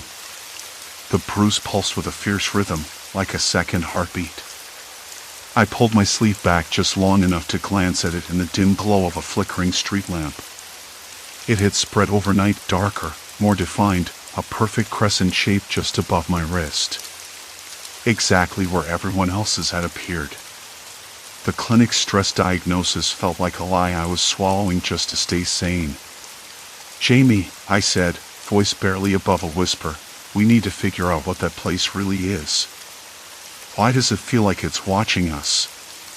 He shook his head, eyes narrowing. "I don't know if I want to know. If we dig any deeper, what if it's something we can't face?" I wanted to argue. I wanted to scream that ignorance was worse. But the weight of the unknown pressed down on me like wet plaster. The bruise throbbed again, sharper this time, like a warning. The next morning came with a gray, leaden sky. I woke stiff and damp, the bruise throbbing beneath my thin shirt. Jamie wasn't in my place. He'd slipped out early, leaving a note scrawled on the kitchen table. "Meet me at the library, 6 p.m. No explanation. Just those 4 words. I spent the day roaming the streets, the town feeling different now. Not just the usual small-town quiet, but a silence that was deliberate, waiting. People walked past me with eyes downcast, hands clutching bags or phones like shields. No one mentioned the bruises. No one said a word about the plant. At the library, the musty smell of old paper and varnished wood greeted me. Jamie was already there, hunched over a stack of yellowed newspapers and town records. He looked up, eyes dark but resolute. I found something, he said, tapping a brittle page. Look at this. I leaned in. The headline was faded, but the words were clear enough. Factory closure leaves town in economic ruin. The date was from 30 years ago. The article detailed how the plant had been shut down abruptly after a mysterious incident. Injuries. Illnesses. Then silence. Why didn't anyone tell me this before? I asked, voice tight. Jamie shrugged. Because no one talks about it. It's like the town buried it, hoped it would never come back. I flipped through more pages, each one hinting at a cover-up. Reports of strange accidents at the plant, unexplained symptoms among workers, and a sudden spike in disappearances. The bruise, it wasn't just random. It was a mark. A sign. We need to warn people, I said, but Jamie shook his head again. No one will listen. The clinic already said it's stress. They're part of it. His voice dropped. I overheard Dr. Harlan talking to someone on the phone last night. They're monitoring us. Watching who talks. A cold knot tightened in my stomach. Watching us. The town wasn't just silent, it was controlled. I swallowed hard, trying to push down the rising panic. Then what do we do? Jamie's eyes flicked to the window. Outside, the sky was bruised and darkening with approaching storm clouds. We don't have a choice anymore. We're already part of it. The bruise flared painfully, a sharp pulse running through my arm. I looked down, fingers trembling. It wasn't just a mark anymore. It was a brand. Suddenly, the lights in the library flickered and dimmed. A lull hum filled the air, cold and heavy with silence, subtle but unmistakable. I glanced around. Other patrons had stopped reading, their heads turning toward the entrance. A figure stood in the doorway, silhouetted against the fading daylight. It was Dr. Harlan. He didn't say a word. Just walked slowly toward us, eyes locked on mine. The bruise burned hotter, the pain spreading like wildfire. My hands clenched into fists on the table, nails biting into the wood. Jamie leaned in, voice barely audible. We can't run. Not anymore. The doctor stopped beside us, a faint, almost imperceptible smile tugging at the corner of his mouth. I see you've been asking questions, he said softly. Curiosity can be dangerous in our town. My throat tightened. The realization hit me like ice. The bruise was just the beginning. The plant, the silence, the clinic, they were all pieces of a larger puzzle designed to trap us. There was no escaping this. No turning back. Only forward. And whatever lay ahead, I wasn't sure I was ready for it. He glanced around, lowering his voice even further. But sometimes, the truth is the only way out. The weight of his words settled between us, heavy and unyielding. I swallowed hard, knowing that from this moment, everything would change. The doctor's words hung in the stale air, thick and suffocating. I remembered then how quiet the town had been all day. Not a soul had spoken of the bruise except in hushed tones, eyes cast downward, faces flushed with something I couldn't name. Fear? Shame? Or worse, complicity? The silence wasn't just absence of noise. It was a wall, built brick by brick, to keep whatever was coming from spilling out. Curiosity can be dangerous, the doctor repeated, stepping closer, his breath smelling faintly of antiseptic and something metallic. He looked older than his years, and tired in a way that didn't make sense for someone who held all the answers. You don't want to know what lies beneath. But I did. I needed to. Jamie's hand brushed mine under the table, warm and trembling. We have to do something, she said, voice low, urgent. If we don't. The doctor's sharp gaze cut her off. If you do, you might never leave this town. Not really. That was a promise. Or a threat. I wasn't sure which. I swallowed hard, tasting the dry tang of my own fear, and nodded.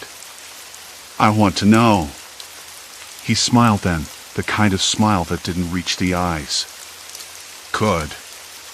He pulled a folded piece of paper from his coat pocket and slid it across the table. Meet me here tomorrow night. Midnight. I unfolded it carefully, the creases biting into my fingertips. It was an address, one I didn't recognize, and a single word scrawled beneath it, truth. Jamie's breath hitched. Why midnight? He shrugged. Because it belongs to the night. The room seemed to tilt, shadows stretching like long fingers across the walls. I glanced at the bruise again, now throbbing fiercely, as if warning me to stop. But the ache was a promise too, something I couldn't ignore. Back outside, the air hit me like a cold slap. The street lamp flickered overhead, casting brief bursts of light over cracked pavement. I pulled my jacket tighter, the bruise throbbing beneath the fabric, and started walking. Jamie fell in step beside me, the silence between us thick and heavy. Do you think he's involved? She asked finally, breaking the stillness. In what? I glanced at her, catching the flicker of doubt in her eyes. The bruises. The silence. The way the clinic acts like it's all normal. Her voice cracked on the last word. I didn't answer. How could I? The truth was a shifting shadow, always out of reach. We passed by Mrs. Caldwell's house, her porch light off for the first time in weeks. The windows were dark, the garden overgrown, wildflowers tangled with weeds. Something about it made me shiver. Want to grab coffee? Jamie asked, nodding toward the diner. I think I need something stronger than whatever's in my head. I hesitated. The diner was usually a place of refuge, the smell of frying bacon, the clatter of dishes, the hum of conversation. But tonight it felt different, like the walls were listening. Watching. Still, I nodded. Yeah. Maybe. Inside, the warmth hit us immediately, a mix of burnt coffee and sugar.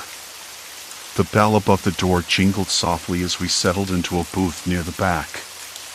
The waitress, a woman with tired eyes and grease-streaked hair, slid 2 mugs across the table without a word. I caught a faint scent of bleach on her fingers, sharp and unsettling. Jamie stirred her coffee slowly, eyes distant. I talked to my dad today, she said, voice low. He's been quiet about the bruises. Like, not just ignoring them, but like he's scared. I frowned. Scared of what? She shrugged. I don't know. But when I pressed, he just told me to drop it. Said some things are better left alone. Her words echoed what the doctor had said. Some truths are dangerous. I traced a finger along the rim of my mug, feeling the bruise's heat radiate through the thin fabric of my sleeve. What if this town, what if it's not just about the bruises? What if it's about control? Or something worse? Jamie looked up, eyes sharp for a moment. You think someone's doing this to us? I didn't want to say it out loud, but the thought sat heavy on my chest like a stone. I don't know. But whatever it is, it's not natural. The diner door creaked open, letting in a rush of cold air and a gust of wind that smelled faintly of rain. The bell jingled again, but no one came through. I glanced toward the entrance. Empty. Did you see that? Jamie whispered. I shook my head, but my skin prickled. The lights flickered overhead, casting the room into brief darkness before buzzing back to life. The waitress had vanished. Silence. Complete silence. Then, from the kitchen, a soft thud, followed by another. I stood abruptly, knocking the mug over. Coffee spilled across the table, hot and bitter. Jamie reached for napkins, but I was already moving toward the door. "Wait," she said, voice shaking. "What if we're being watched? Then we'll watch back." I pulled my phone from my pocket, screen lighting up the dim diner. The bruise burned hotter, a dull roar in my side. Outside, the wind had picked up, carrying with it the scent of damp earth and something metallic like blood or rust. The street lamp outside flickered again, then went dark. I felt it then, the weight of eyes on my back, heavy and unyielding. The town was holding its breath, waiting for something to break. I swallowed hard, breath catching in my throat. The bruise wasn't just a mark.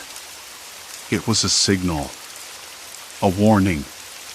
And whatever was coming for us was closer than I thought. Jamie grabbed my arm. "We shouldn't be here."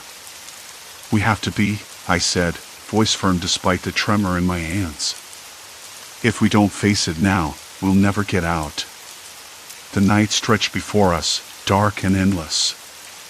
The truth was waiting, and I was ready to step into the darkness. The wind had settled by morning, but the bruise on my side throbbed with a dull ache, like a distant drumbeat I couldn't quite ignore. Jamie was already up, moving quietly around the kitchen.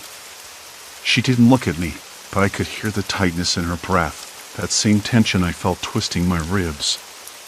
We didn't speak much. Words felt heavy, as if saying them out loud would make the bruise worse or draw unwanted attention. The silence between us was a fragile thing, like thin glass waiting to shatter. I stared out the window, watching the street lamp that had gone dark last night flicker weakly in the dawn. The whole town looked the same, neat lawns, empty sidewalks, the occasional car idling at a stop sign, but it felt wrong. Hollow. Like we were actors in a play no one wanted to finish. "We need to tell someone," Jamie said finally, breaking the quiet. Her voice was low, cautious. "The clinic isn't going to help us, and the police." "Well, you saw how they reacted." I nodded, thinking of Dr. Lang's dismissive smile, the way he waved off the bruise as stress-related. I didn't believe it, not anymore. No one did. The bruise wasn't stress. It was a message. And the silence, the way everyone avoided talking about it, was part of the cover-up. "We can't go back to the clinic," I said. "Not until we figure out what this is. And who's behind it." Jamie looked down at her hands, her fingers twitching. "I checked the cameras last night. The ones near the diner. Someone was there. Watching us. Did you get anything?" I asked, heart tightening. "Nothing clear. Just shadows. But the timing lines up with when you and I left." I swallowed hard. The weight of the bruise burned against my ribs, and I felt that same pressure on my back, like invisible eyes tracking every move. We spent the morning walking the streets, trying to find anything we'd missed. The town was quieter than usual, doors shut tight, faces avoided. Even Mrs. Harlow, who always waved from her porch, pulled the curtains closed when we passed. At the center of town, I stopped by the bulletin board outside the library. A faded flyer fluttered in the breeze, advertising a town meeting scheduled for the following evening. I grabbed it, my fingers trembling. Maybe this was our chance to confront whatever was poisoning us with silence. The bruise ached as I slipped the flyer into my jacket pocket. I felt like a walking wound, a living reminder of the town's sickness. But I wasn't ready to give up. That afternoon, Jamie and I met with a few others who'd been quietly piecing things together. Sarah from the bakery, Mark the mechanic, even old Mr. Jennings, whose eyes were sharp despite his years. We gathered in the back room of the diner, the hum of the refrigerator a constant backdrop. Everyone's scared, Sarah said, her voice barely above a whisper. But ignoring it won't make it go away. Mark nodded. There's something they're hiding, something bigger than Bruises. Mr. Jennings tapped his cane on the floor. It's been going on for years, this quiet control. The bruise is just the latest sign. I looked around at their faces, lit by the flickering fluorescent light overhead. They were tired. Angry. Broken in ways I hadn't fully grasped. But beneath it all, there was a flicker of something else. Hope. Maybe even defiance. We need to make them listen, I said. At the meeting. We show the bruises, tell our stories. No more hiding. Jamie reached over, squeezing my hand. We'll do it together. The night of the meeting arrived like a slow storm. The old community hall was packed, the air thick with whispers and nervous shuffling. The smell of stale coffee and damp coats filled the room, with its faint smell of dust and decay. I felt the bruise burning against my ribs, a silent drum urging me forward. When it was my turn to speak, I stepped to the front, the spotlight harsh and unforgiving. Faces turned toward me, some skeptical, others haunted. I held my shirt up, revealing the swollen, dark mark. This isn't just stress, I said, voice steady despite the tremor in my hands. It's a sign. A warning. And we can't ignore it anymore. The room shifted, the tension palpable. Someone coughed nervously. I caught a glimpse of Dr. Lang in the back, his face unreadable. Sarah followed, sharing her own bruises and stories of sleepless nights and whispered threats. Mark talked about the strange visits from officials, the quiet demands to keep quiet. Piece by piece, the truth unfolded, not supernatural, not random. It was control. Manipulation. A silent force pressing down on the town, marking us, watching us, keeping us in line. After the meeting, the hall emptied slowly, the heavy weight of shared fear hanging in the air like smoke. Jamie and I stayed behind, the room echoing with the ghosts of confessions. I don't know what happens now, she said softly.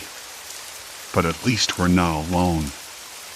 I nodded, feeling the bruise pulse one last time before the pain dulled. The town had been marked, yes. But now, so had its people, marked by truth, by unity. Walking home through the cold streets, the bruise faded beneath my shirt, but the memory remained. Not as a wound, but as a scar. We had survived the silence. And somehow, that felt like the beginning. The wind whispered again, but this time, I wasn't afraid. Not anymore.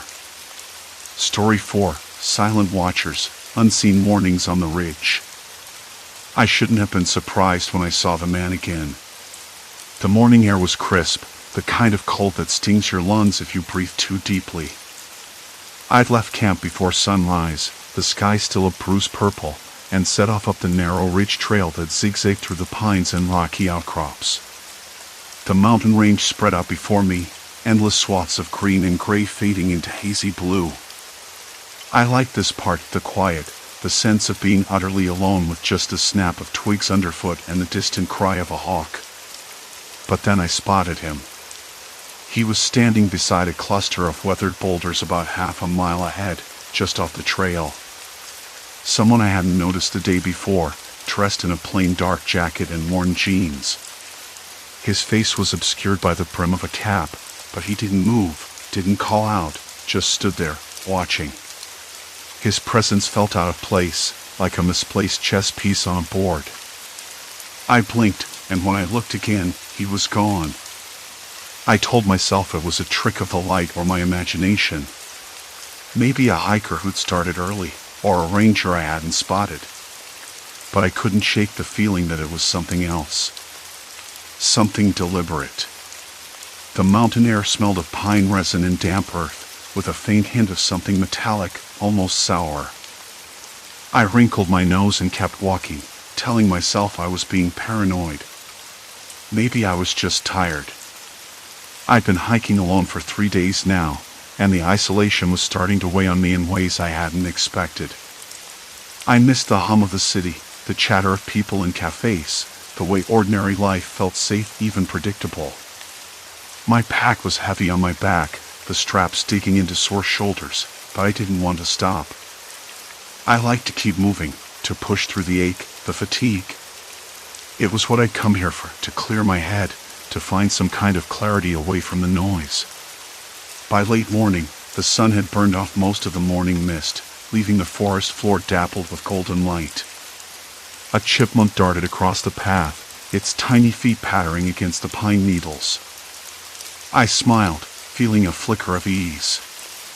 Maybe the day would be normal after all. Then I saw them again. Not just one this time. 3 figures, spaced out along the trail ahead. They didn't speak or wave, just stood silently, each with the same vague but urgent gesture. One raised a hand slightly, fingers splayed like a warning. Another pointed toward the ridge I was aiming for. The third simply stood with his arms crossed, watching. I stopped. My breath caught in my throat.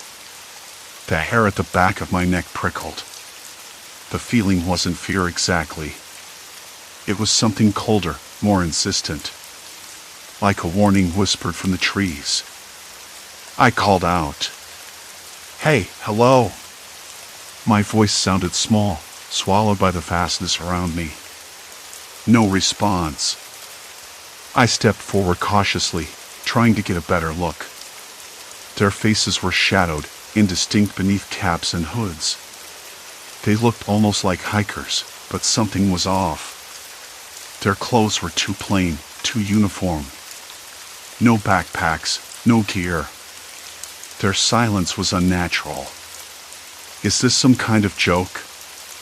I muttered. Look, I'm not interested. But they didn't move. Didn't blink. Just watched. The air between us seemed to thicken, and I realized how still it had become. No birdsong, no rustling leaves, no distant river chatter. Only the sound of my own heartbeat pounding in my ears. I turned and quickened my pace, telling myself to ignore it, to focus on the trail. It was probably park rangers or environmental scientists, I reasoned, maybe here to monitor the area. The government had been quiet about the recent reports of water contamination, but rumors circulated among locals about some kind of spill. Nothing official, though. Nothing public. I heard whispers in town before I left, but I shrugged them off. Stories to scare tourists away, I thought. Or so I hoped. By midday, the shadows had shifted, and the sun hung high and hot overhead. The forest thinned, revealing jagged cliffs and a jagged ridge that sliced the horizon. The scent of pine faded, replaced by dry, dusty earth and the faint tang of chemicals that wrinkled my nose again. I stopped to rest on a fallen log, peeling off my pack to sip lukewarm water from my bottle. My hands trembled slightly, but I chalked it up to the exertion and the cold sweat that had started to bead on my forehead. That's when I noticed the flyer pinned to the tree beside me, fluttering gently in the breeze. It was old, the edges curled and torn, but the words were clear, warning. Water contamination. Do not drink from streams. No date. No official emblem. Just stark black letters on faded white paper. I pulled it down, folding it carefully into my jacket pocket. Strange. Why hadn't I seen this sooner? Why hadn't the park issued any alerts? The thought nagged at me as I stood and glanced back down the trail. The forest waited, silent and watching. And somewhere, I was sure, those strangers were still there. I was beginning to wonder if they were warning me or something worse. The wind picked up, carrying a faint hiss, like the distant rush of a leaking pipe or escaping gas. I stopped, listening. The sound faded, swallowed by the rustling leaves. I wasn't sure what to make of it. But I knew one thing, This hike was no longer just a break from the city. It was becoming something else entirely. Something I wasn't prepared for. The paper folded in my jacket pocket felt heavier than it should have, like the weight of something I wasn't ready to carry. I didn't want to admit it, but the note changed everything. Before, this hike was just a solitary escape, a way to untangle the noise of the city from my head. Now, it was a puzzle with pieces scattered somewhere between warning and menace. The words water contamination felt like a pulse beneath the bark and stones around me. Something was wrong here, and no one official seemed to care. I knelt by the stream, the one the note warned against. The water looked clear enough, but I remembered how deceptive a surface could be. I cupped my hands and tasted it anyway. Bitter. Metallic. Nothing I'd expect from pure mountain water. My tongue recoiled, and I spat quietly behind a rock. The smell was faint, but unmistakable, like chemicals burned into the earth. That wasn't right. I pulled out my phone, hoping for a signal so I could check recent news or warnings. Nothing. The screen stubbornly displayed no service. Typical. Still, I snapped a few photos of the stream, the note, and the surrounding area. If I was going to figure this out, I needed evidence. Later, back at my camp, I spread the photos across the makeshift table I cobbled together from logs and stones. I stared at the images, trying to piece together what I'd missed. The note, the water's taste, and that strange hiss, there had to be a connection.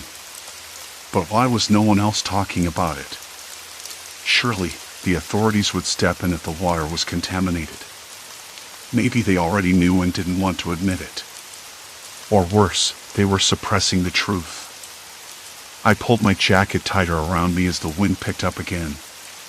The forest scent shifted, wet moss, pine resin, and something else, sharp and chemical, like bleach or ammonia. My stomach tightened. I hadn't seen anyone since the note, but I hadn't stopped thinking about those strangers either. Their silent gestures had felt urgent, warning me without words. Were they trying to save me? Or warn me off? As night fell, I heard footsteps crunching softly on dead leaves behind my camp. My breath caught, and I froze. The sound stopped. Silence. Complete silence. Then, a low rustle. I risked a glance over my shoulder. No one. Just the trees swaying in the breeze. I told myself it was an animal, a deer, maybe, but my hands trembled as I reached for my flashlight. The beam cut through the dark, revealing nothing but shadows and branches. I tried to calm my racing thoughts. I was alone, but not helpless. The next morning, the forest was slick with dew, and the sun struggled through a thick layer of gray clouds. I packed up quickly, eager to get moving but conflicted about where to go next. The note had shaken me, but I was more curious than afraid. What if I could find more proof? Maybe even someone who knew the truth. I followed the stream upstream, the water growing murkier with every step. The smell grew stronger, too chemical and sour. I stopped at a bend where the bank was scarred, as if heavy machinery had been there recently. Tire tracks pressed into the soft earth, half erased by rain but still visible. I knelt, running my fingers over the mud, feeling the cold seep into my skin. Then, I saw them, more of those strangers, standing just beyond the bend. They didn't move at first, just watched from the tree line. Their clothing was nondescript, hooded jackets and worn jeans, but their faces were obscured by shadows, or maybe by the ankle. I caught a glimpse of a pale hand waving me over, then pointing downstream, urgent and deliberate. I hesitated. My mouth went dry. Why didn't I run? Because I needed answers. Because the note was just the beginning. Because, despite myself, I thought they might be allies.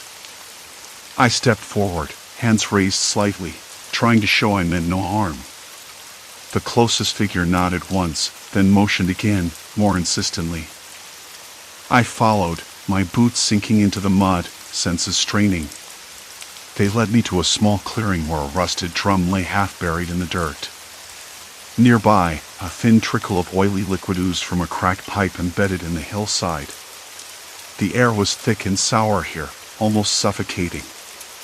One of the strangers pulled out a worn notebook, flipping it open to pages filled with scrawled notes and diagrams. I couldn't make out the words, but the tone was frantic, urgent. Pollution, the figure said softly, voice hoarse but steady. They're dumping waste. The company. The officials know. They cover it up. I swallowed hard. The thought of a corporation poisoning this wilderness, and the authorities turning a blind eye, made my skin crawl. But it also explained the silence, the secrecy. Why are you here?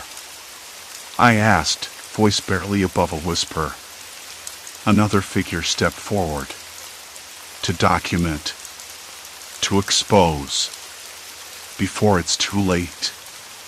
I glanced back toward the trail, the forest beyond peaceful and unaware. For a moment, I thought about turning around and leaving, retreating to the safety of ignorance.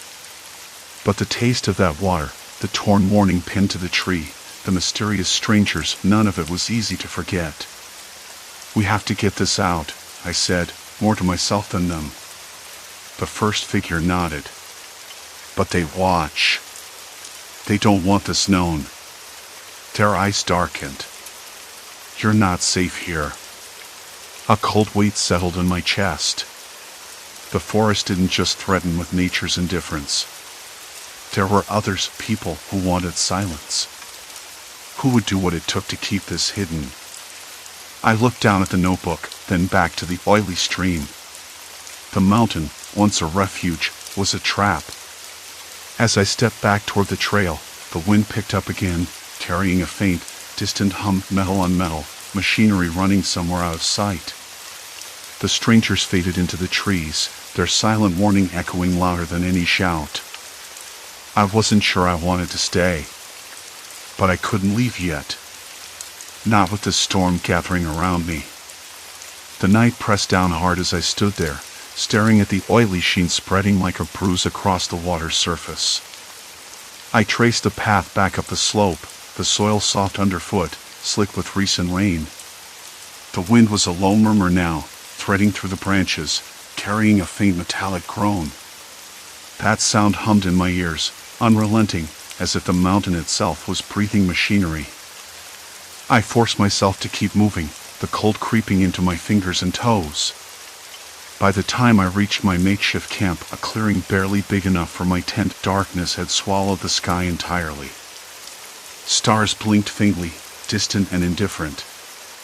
I pulled out the notebook under the weak glow of my headlamp. The pages fluttered like dry leaves in a storm as I reread the hurried scrawl, the words smeared where moisture had seeped in. They weren't just warnings. They were evidence. Lines of data, cryptic but consistent, rising levels of toxic runoff, unexplained spikes in wildlife deaths, silent forest die-offs. And the most damning detail, an unmarked facility, deep in the valley below, shielded from satellite images and off any official maps. A place the strangers wanted me to find. Or maybe to warn me against. I tapped the page, trying to steady my shaking hands.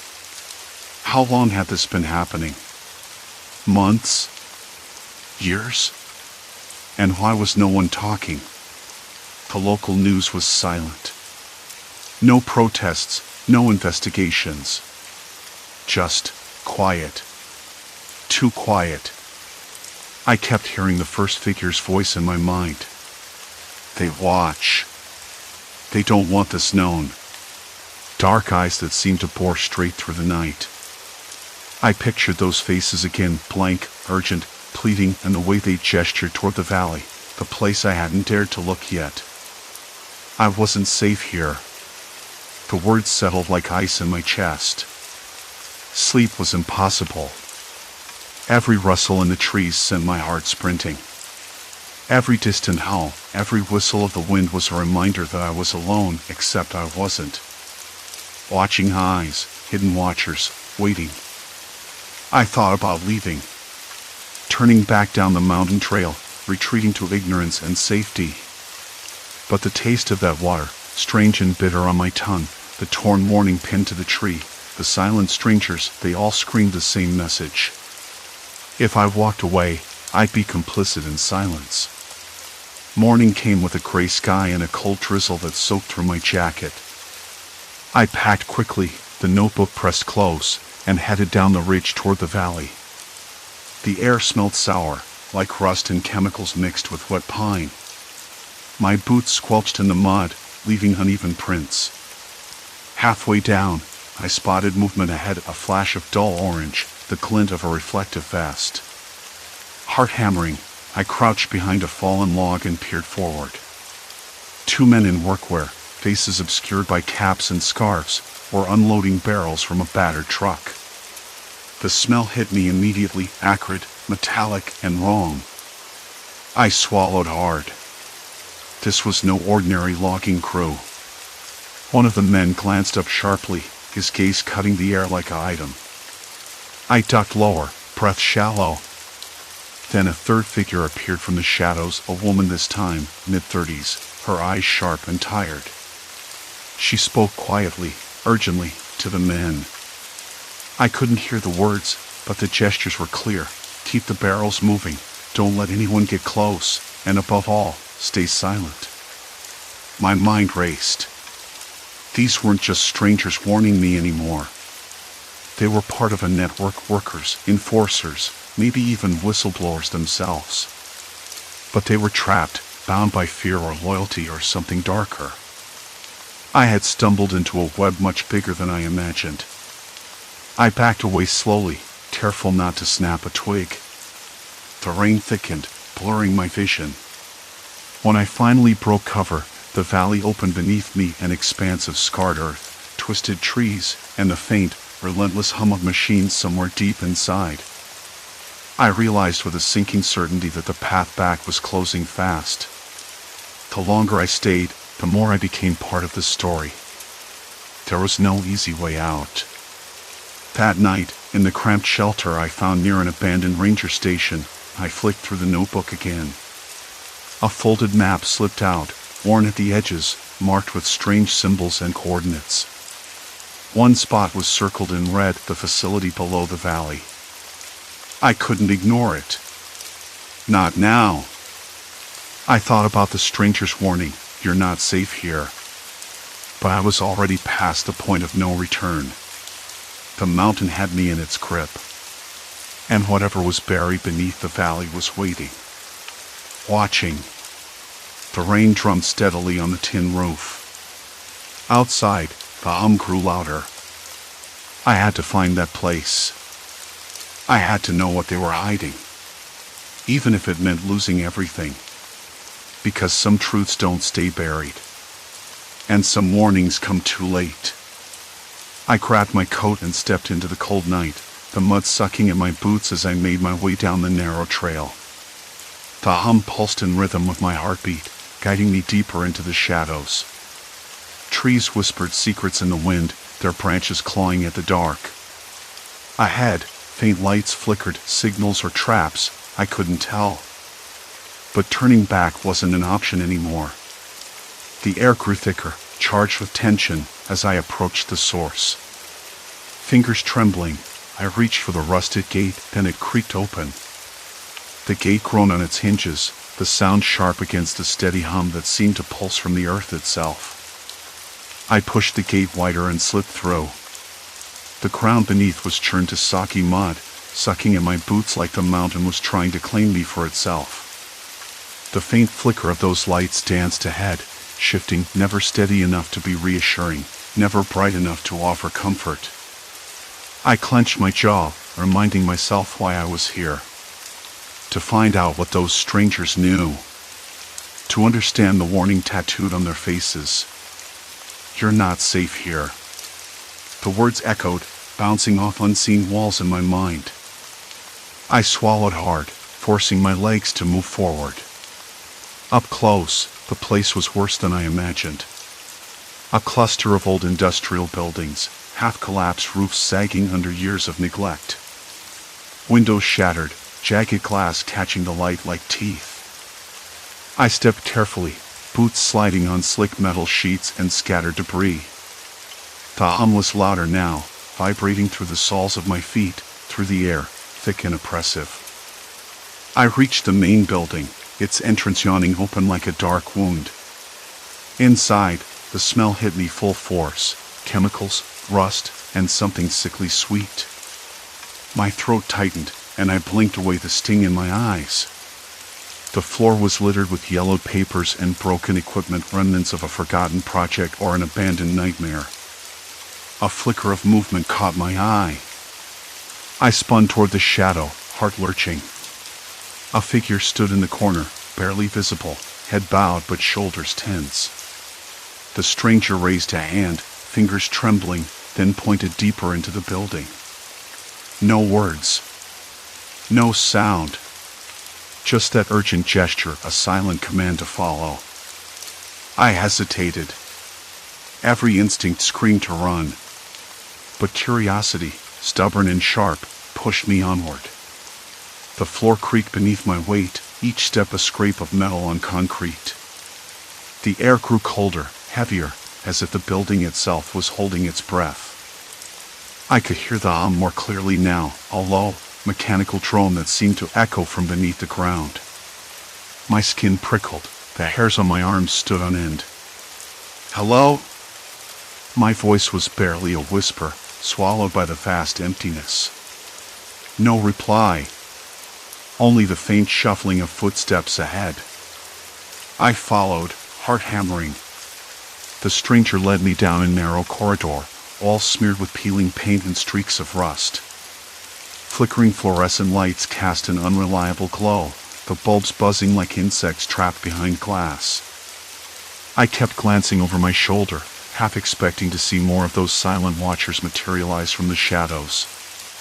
We reached a heavy metal door, its surface pocked with corrosion. The stranger pushed it open with surprising ease, revealing a stairwell spiraling downward into darkness. I swallowed again, the taste of iron sharp on my tongue. The cold seeped in from below, wrapping around me like a shroud. I hesitated at the top, the stranger's eyes dark, unreadable, waiting for me to decide. Why was I still following this person? The rational part of me screamed to turn back, to climb out and forget what I'd seen so far. But something else held me there. A need to know. To confront whatever lay beneath. Step by step, I descended. The hum grew louder, vibrating against my ribs. The air thickened, sticky and sour, like the basement of an old chemical plant left to rot. My flashlight beam caught walls slick with condensation, dripping water onto the cracked concrete floor. Halfway down, I stopped. A faint glow pulsed ahead, orange and flickering, like a dying ember. The stranger motioned again, this time to be silent. I crouched, heart pounding, listening. A low murmur, voices too soft to understand, but urgent. Fear and frustration tangled in their tone. The stranger glanced back, eyes dark and sharp. They know, I imagined they said without words. They won't listen. The voices grew clearer as I crept closer. I spotted a group of people huddled around a battered table, papers spread out like battle plans. Their faces were drawn tight with exhaustion and dread. One man rubbed his eyes, voice hoarse but determined. "We can't keep hiding this," he said. "The spill's worse than anyone admits. The water's contaminated, the soil poisoned. But the reports are buried. The authorities are complicit." A woman, her hands shaking, added, "If this gets out, it'll be a scandal. They'll lose everything." I swallowed hard, the weight of their confession settling on me like a stone. This wasn't just a secret.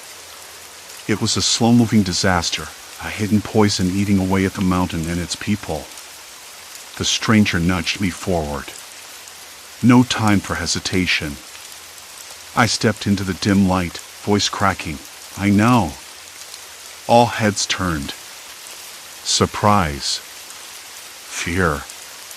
Recognition. You shouldn't be here, the woman said, voice low, almost pleading. They watch. They silence. Who? I asked, voice barely steady. The man exchanged a glance with the stranger, then sighed. Corporations. Officials. They don't want this exposed. Not here. Not now. A sudden noise, a scraping sound from the stairwell behind me, made us all freeze. The stranger's eyes narrowed, body tensing. I turned slowly, breath caught in my throat. A shadow moved at the top of the stairs. No light. Just the shape of someone watching. We don't have much time, the man said abruptly. If they find you here. Find me where? I interrupted, panic rising like bile. The woman stepped closer, voice urgent. Down here. Under the mountain. This is their dumping ground. Toxic waste, chemical runoff. The source of the you heard. It's poisoning everything. And they're covering it up. My stomach twisted. The wasn't some natural sound. It was the heartbeat of a poisoned land, a slow pulse of death. We need proof, the man said, glancing at me. Someone outside this valley. Someone who can get the truth out. I swallowed, the enormity of it pressing down. I'll do it. I have to. The stranger nodded once, then motioned toward a side door, half hidden in shadow. There's more. Samples. Evidence. But it's risky. Security patrols. Cameras. I swallowed again, hands trembling. I don't care.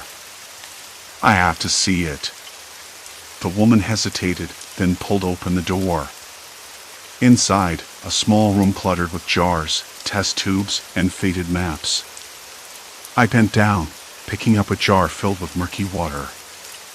It smelled like chemicals and rot. I gagged, but kept my eyes on the labels, dates, measurements, warnings scrawled in shaky handwriting. This is what they're hiding, she said softly. They want to bury it all, just like the mountain's secrets. The air was colder than I expected that morning, sharp enough to bite through the thin shirt I'd thrown on. I'd slept fitfully beneath the scraggly pines, haunted by the silent figures who'd been trailing me for days. Their presence was no longer a curiosity, it was a warning. I knew that much now. The mountain was not just a backdrop for a solo hike, it was a stage for something darker, something the authorities refused to see or admit. I packed up silently, the zipper of my tent sounding too loud in the quiet woods. My fingers trembled, not from the cold, but from a thick coil of dread tightening in my chest. I kept glancing behind me, expecting to see one of those figures stepping out of the shadows again. They never did, of course. But their absence felt heavier than their presence. I hadn't told anyone where I was going, a habit born of stubborn independence and, honestly, a bit of shame. It was supposed to be a simple trip, just me, the mountains, and a chance to clear my head. Instead, I'd stumbled into something I didn't understand, and the more I tried to make sense of it, the more the edges of reality seemed to fray. The trail was slick with frost, crunchy underfoot, and the scent of damp earth mixed with pine resin filled my nostrils. The silence was broken only by the occasional snap of a twig or the distant, hollow call of a crow. At one point, I stopped to catch my breath and noticed a faint metallic tang on the breeze. It wasn't sharp or overwhelming, but it was there, like rust and oil mingled with something chemical, unnatural. I thought of the old radio I'd found 2 days earlier near the abandoned ranger station. It had buzzed with static, but beneath that, There was a faint crackle, an urgent message I couldn't quite decode. The station had been deserted for years, but the equipment looked like it had been abandoned in a hurry. The whole place smelled of mildew and something else, something burned. I tried to shake it off. Maybe I was just tired. Or paranoid. A movement to my left made me freeze. There, standing at the edge of the trees, was one of them, the pale-faced strangers who had become a grim fixture on my journey. Their eyes were fixed on me, unreadable.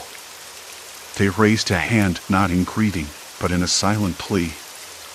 A gesture I had come to understand as a desperate warning. "Why won't you speak?" I whispered, stepping closer. "What are you trying to tell me?" No answer, just that same desperate gesture toward the valley below. I followed their gaze and saw it then, a faint, unnatural haze clinging to the lowest slopes, a shimmering distortion in the air. It looked like heat, but the temperature was below freezing.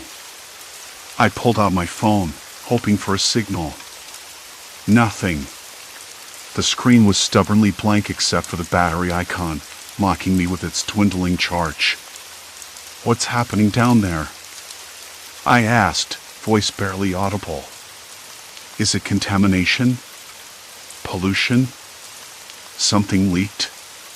The figure's lips moved, but no sound came. Instead, they pulled a folded piece of paper from their jacket pocket and pressed it into my hand before melting back into the trees. I unfolded it carefully. The handwriting was hurried, jagged. "Do not trust the signs. They will deny it. The water is poisoned. The soil is dead. The mountain is dying. Leave before it's too late." My stomach twisted. I wanted to believe it was some kind of twisted prank, but the evidence stacked against disbelief was overwhelming. The strange haze. The silence from official channels. The consistent, haunting appearances of these strangers. I slid the note into my jacket and started down the path leading toward the valley. Every step felt heavier, the weight of the warning pressing down on me. I could taste the bitterness of fear lingering on my tongue. Halfway down, I heard voices, men and women, distant but clear. They weren't shouting, but there was urgency in their tone. I crouched behind a fallen log, heart hammering. The figures appeared again, this time gathered near a cluster of rusted barrels half buried in the dirt. I recognized the symbols on the barrels, hazardous waste. One of the strangers pointed at the barrels, then at a nearby stream that trickled weakly through the rocks. The water was discolored, a sickly yellow-green. I touched it with a trembling finger. It was oily, foul. They looked at me again, eyes pleading. "You have to leave," one mouthed silently. I nodded. "I will. I promise." But as I turned to make my way back, a sudden noise, a truck engine, low and grinding, snapped me to attention. Somewhere not far away, men were coming. I didn't see their faces, but I recognized the type, government contractors, or maybe private security hired to keep the truth hidden. Panic surged. I ducked into thick brush, heart slamming against my ribs, breath shallow and ragged. The figures vanished, as if swallowed by the forest itself. I listened to the crunch of boots on gravel, the muted commands barked in clipped tones. They were close. I stayed perfectly still until the sound faded. The forest was still again, but the weight of unseen eyes lingered. I knew then that leaving was not just an option, it was a necessity. The hike back was grueling. The trail seemed longer, steeper, each step a reminder of the danger lurking beneath this beautiful, broken landscape. My thoughts were a jumble of fear, guilt, and resolve. I thought about the people who'd come before me, those strangers who risked everything to warn a lone hiker. I thought about the silence from official channels, the lies spun to protect profits or reputations. At the trailhead, I paused. The parking lot was empty except for my old, dusty car. I slid into the driver's seat, hands shaking as I started the engine. The heater sputtered to life, blowing warm air against my cold skin. I pulled out the crumpled note, staring at the jagged handwriting as tears blurred my vision. I wanted to scream at the mountain, the strangers, the faceless powers that buried the truth. Instead, I breathed deeply, tasting the metallic tang of fear and the faint promise of hope. I had a story now. A warning to share. And maybe, just maybe, a chance to make sure the mountain secret didn't die with me. Driving away, the peaks receded into the mist. Behind me, the haze lingered, a silent threat against the brightening sky. But I was leaving. And that made all the difference. Story 5, Mountain Trail Deception, Unseen Knowledge Revealed. I never thought a mountain trail could feel like a trap. We started early, 3 of us. Me, Elena, and Marcus. The plan was simple, a week-long trek through the Cascades, far enough from roads that the silence would swallow us whole. I'd wanted this break for months, no emails, no calls, no one. Just me and the mountains. But it didn't take long before the quiet began to feel too still. Like a room where everyone's holding their breath. Elena was the first to notice. "You okay?" she asked, adjusting her pack as we paused near a rocky outcrop. Her voice was light, but her eyes were sharp, scanning me like she was looking for something I hadn't told her. I shrugged. Just a bit winded. Altitude's messing with me. I tried to smile, but it felt tight, like I was forcing air into my chest. The truth was, it wasn't the altitude. Something else was pinching at my nerves. Marcus was quieter, trailing behind us with his camera slung over one shoulder. He usually said little, preferring to capture the trip through lenses rather than conversation. But that morning, he lingered close enough to catch every detail, the way I stretched my neck, how my hands gripped the pole with a little too much force. We settled into a rhythm, feet crunching over dry leaves and loose stones. The sun filtered through the canopy in uneven patches, dappling the ground with gold. At one point, I caught a whiff of something odd, a faint, metallic scent that didn't belong to the forest. I told myself it was nothing. Probably just the backpack's frame rubbing against a metal buckle. Still, it put me on edge. Later, as we crossed a narrow ridge, Elena said something that stopped me cold. "You know, I read somewhere that you used to live in Ashford, right?" Her tone was casual, but there was an edge to it. "The old neighborhood, near the river?" I blinked, caught off guard. "Yeah, but how?" Marcus cut in before I could answer. "That's where you grew up, isn't it?" "I remember you telling me once." I frowned. "I don't think I ever said that to you." My voice was quieter now, a knot tightening in my stomach. "I don't think I mentioned Ashford to either of you." They exchanged a glance I didn't like. Elena shrugged, a faint smile playing on her lips. "Maybe it came up in conversation. Or maybe I just know you better than you think." The words hung between us, heavier than the early morning fog that still clung to the trees. I wanted to laugh it off, but instead, I swallowed the lump in my throat and kept moving. As the day wore on, I noticed more little things. Details about me that they shouldn't have known. Elena casually referencing my favorite childhood book, one I hadn't brought on this trip and hadn't mentioned in years. Marcus talking about the time I got lost during a solo hike, describing the exact moment I panicked and the way my hands trembled as I found my way back. I was sure I'd never told them. Not in any conversation. Not in passing. Not even in a text message. The forest was dimming as afternoon shadows stretched long across the trail. We stopped again near a small creek, the water clear and cold enough that I could see the smooth stones beneath the surface. I knelt down, cupping the icy flow in my hands, watching it drip between my fingers. The chill was sharp, real. a reminder that this place was wild and indifferent. Elena crouched beside me, her gaze fixed somewhere just beyond the water. "You don't mind if I ask," she said slowly, "why you never told us about your sister?" The question hit me sideways. My sister. Someone I hadn't spoken about in years.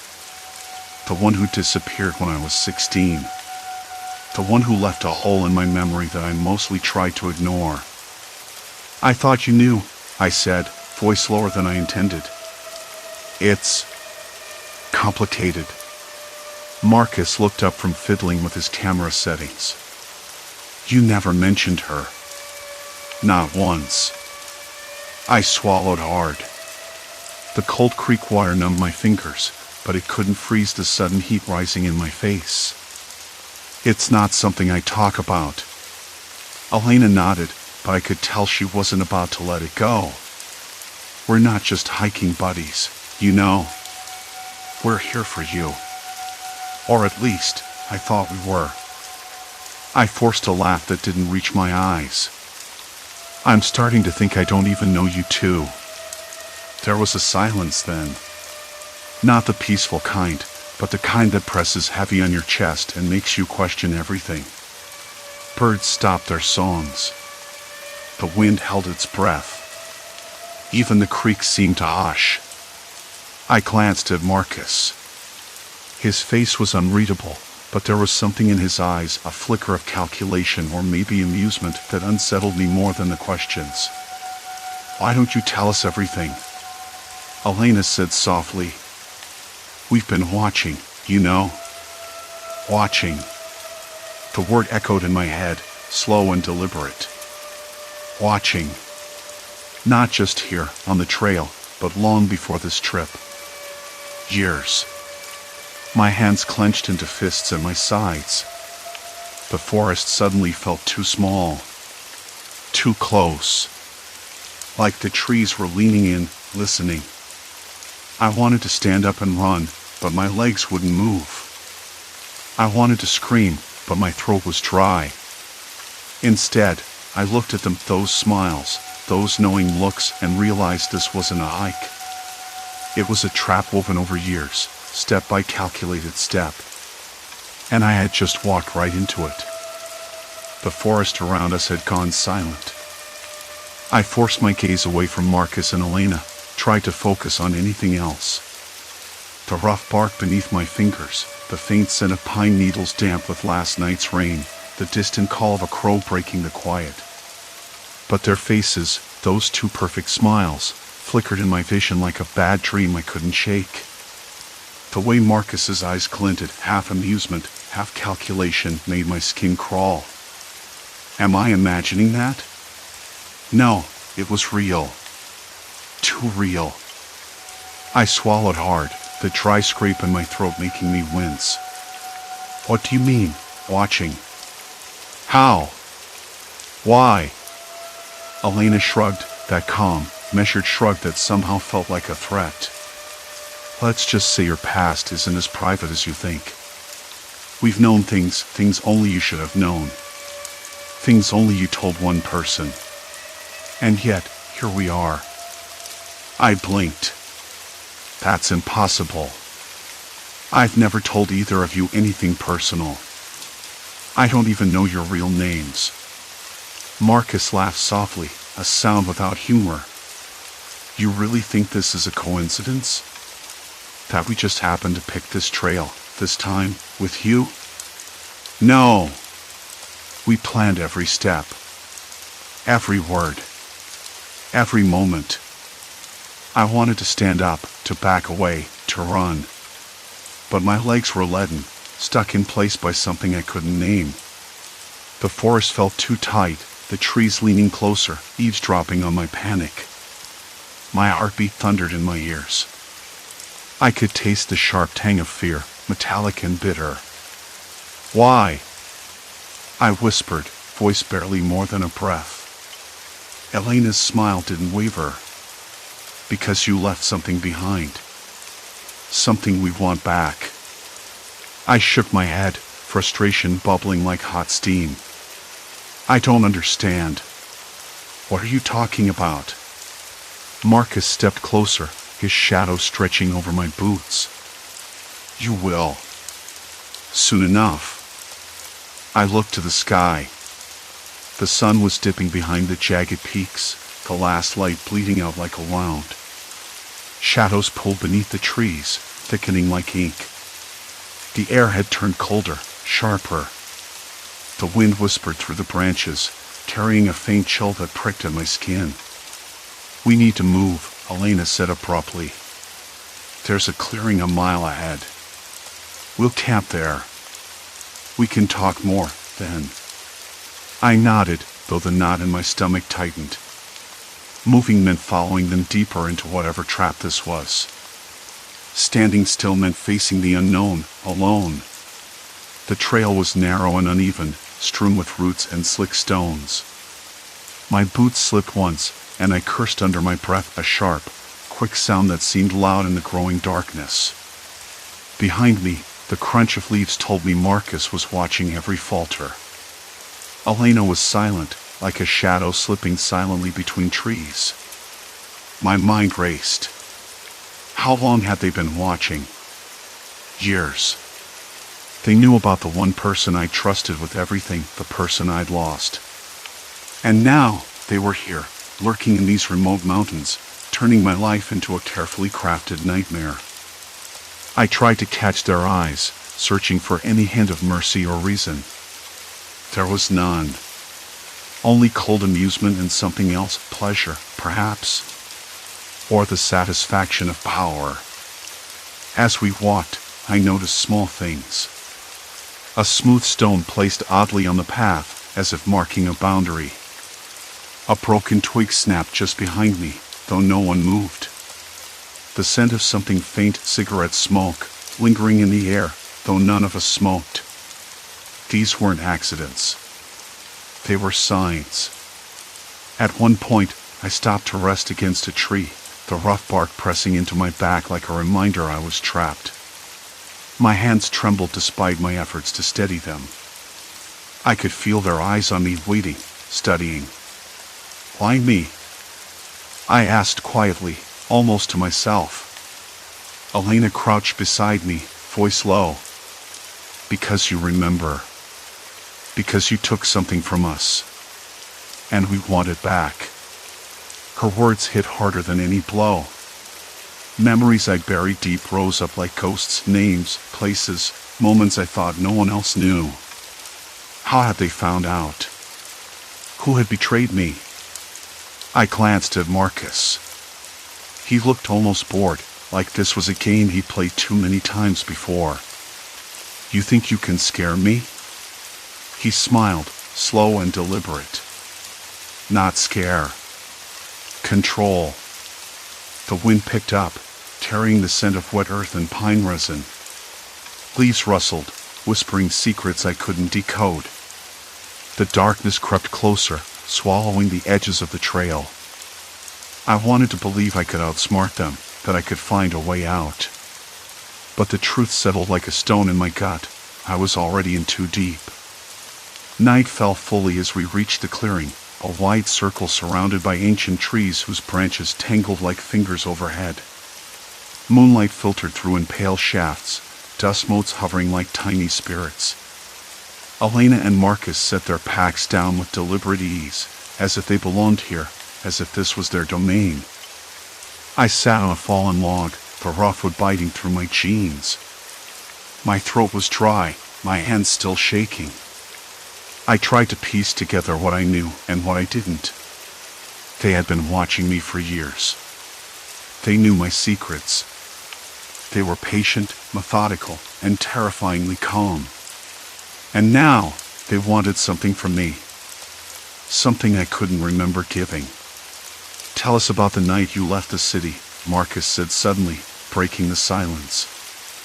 I froze. That night. The one I'd buried beneath layers of denial and silence. How could they know? Elena's eyes gleamed. Start talking, or this trip gets a lot longer. I swallowed. The cold air tasted like metal. My mind spun with questions, but one thing was clear. The mountain wasn't just a backdrop. It was a trap. And I was the prey. The wind carried a distant howl, maybe a coyote, maybe something else. My pulse quickened. I wasn't sure if it was the mountain or them that was more dangerous. But I knew one thing for certain. This was far from over. The wind had dropped, but the cold didn't. It wrapped around me like a wet blanket, seeping through my jacket and crawling under my skin. I stayed seated on the log, muscles stiff, eyes fixed on the dark line of trees beyond the clearing. Marcus and Elena stood a few feet away, their faces shadowed, unreadable. The moon, thin and pale, barely lit the ground. Night in these mountains was a different kind of quiet, no city hum, no traffic, just silence so dense it pressed against your ears. "Tell us about the night you left the city," Marcus repeated, his voice low but steady. Like a dam holding back a flood. I swallowed hard, the taste of stale coffee and dust filling my mouth. I wanted to say no. I wanted to say I didn't remember, or that it was none of their business. But the truth spilled out before I could stop it. I spoke of the night I'd packed a single bag, keys cold in my palm, the crushing feeling of being watched even then. How I'd left behind a life that wasn't mine anymore, no goodbyes, no explanations. Just a desperate escape. Elena's smile was thin and sharp. "Funny," she said, "you always act like it was random. Like you just woke up and decided to run. But we know better." I blinked. That wasn't possible. Not without telling them. Not unless. "Why are you doing this?" I whispered, the words catching in my throat. "How do you know all this?" Marcus glanced at her, then back at me. "Because we've been there. Watching. Waiting. Making sure you didn't get too far." The cold dug deeper. My hands clenched into fists, nails biting into my palms. The mountain felt suddenly smaller, like the trees were leaning in, eavesdropping. I realized then that every step on this trail, every campsite, every pause, it wasn't chance. It was planned. Carefully. Calculated. A path designed just for me. A dry twig snapped behind us. My head jerked around, breath catching. No one. Just the wind. But the sound was a reminder. We weren't alone. Not really. I looked down at the ground. The dirt was packed hard, but faint footprints circled our camp, too many to count, too precise to ignore. Someone else had been here before us. Had been watching us. Elena crouched beside me, her eyes glinting in the moonlight. "You think this is a trip? A holiday? It's a test. A countdown. And you're running out of time." Her words hung between us like smoke. I wanted to ask what time. What countdown? But I was afraid of the answer. "Why? What do you want from me?" My voice cracked. Marcus leaned closer, voice almost gentle. "Closure. Truth. Something you buried when you left. You can't outrun it forever." I shivered. Not from cold. From something deeper, colder. The weight of years spent hiding, unraveling. Suddenly, the wind shifted, carrying a faint, sharp scent, smoke, or maybe burnt pine. The air grew heavier. I thought of the ridge we crossed earlier, how distant it looked now, impossibly far. The path back was gone. Was it ever really there? I glanced at my companions. Neither moved toward the fire pit, where embers still smoldered faintly. No one said a word about our dwindling supplies or the maps we'd lost somewhere between yesterday and now. Like it didn't matter. Like the mountain had swallowed our options, and they were fine with it. I tried to stand, but my legs wobbled beneath me. The old ache in my ankle flared, reminding me I wasn't as strong as I hoped. They noticed.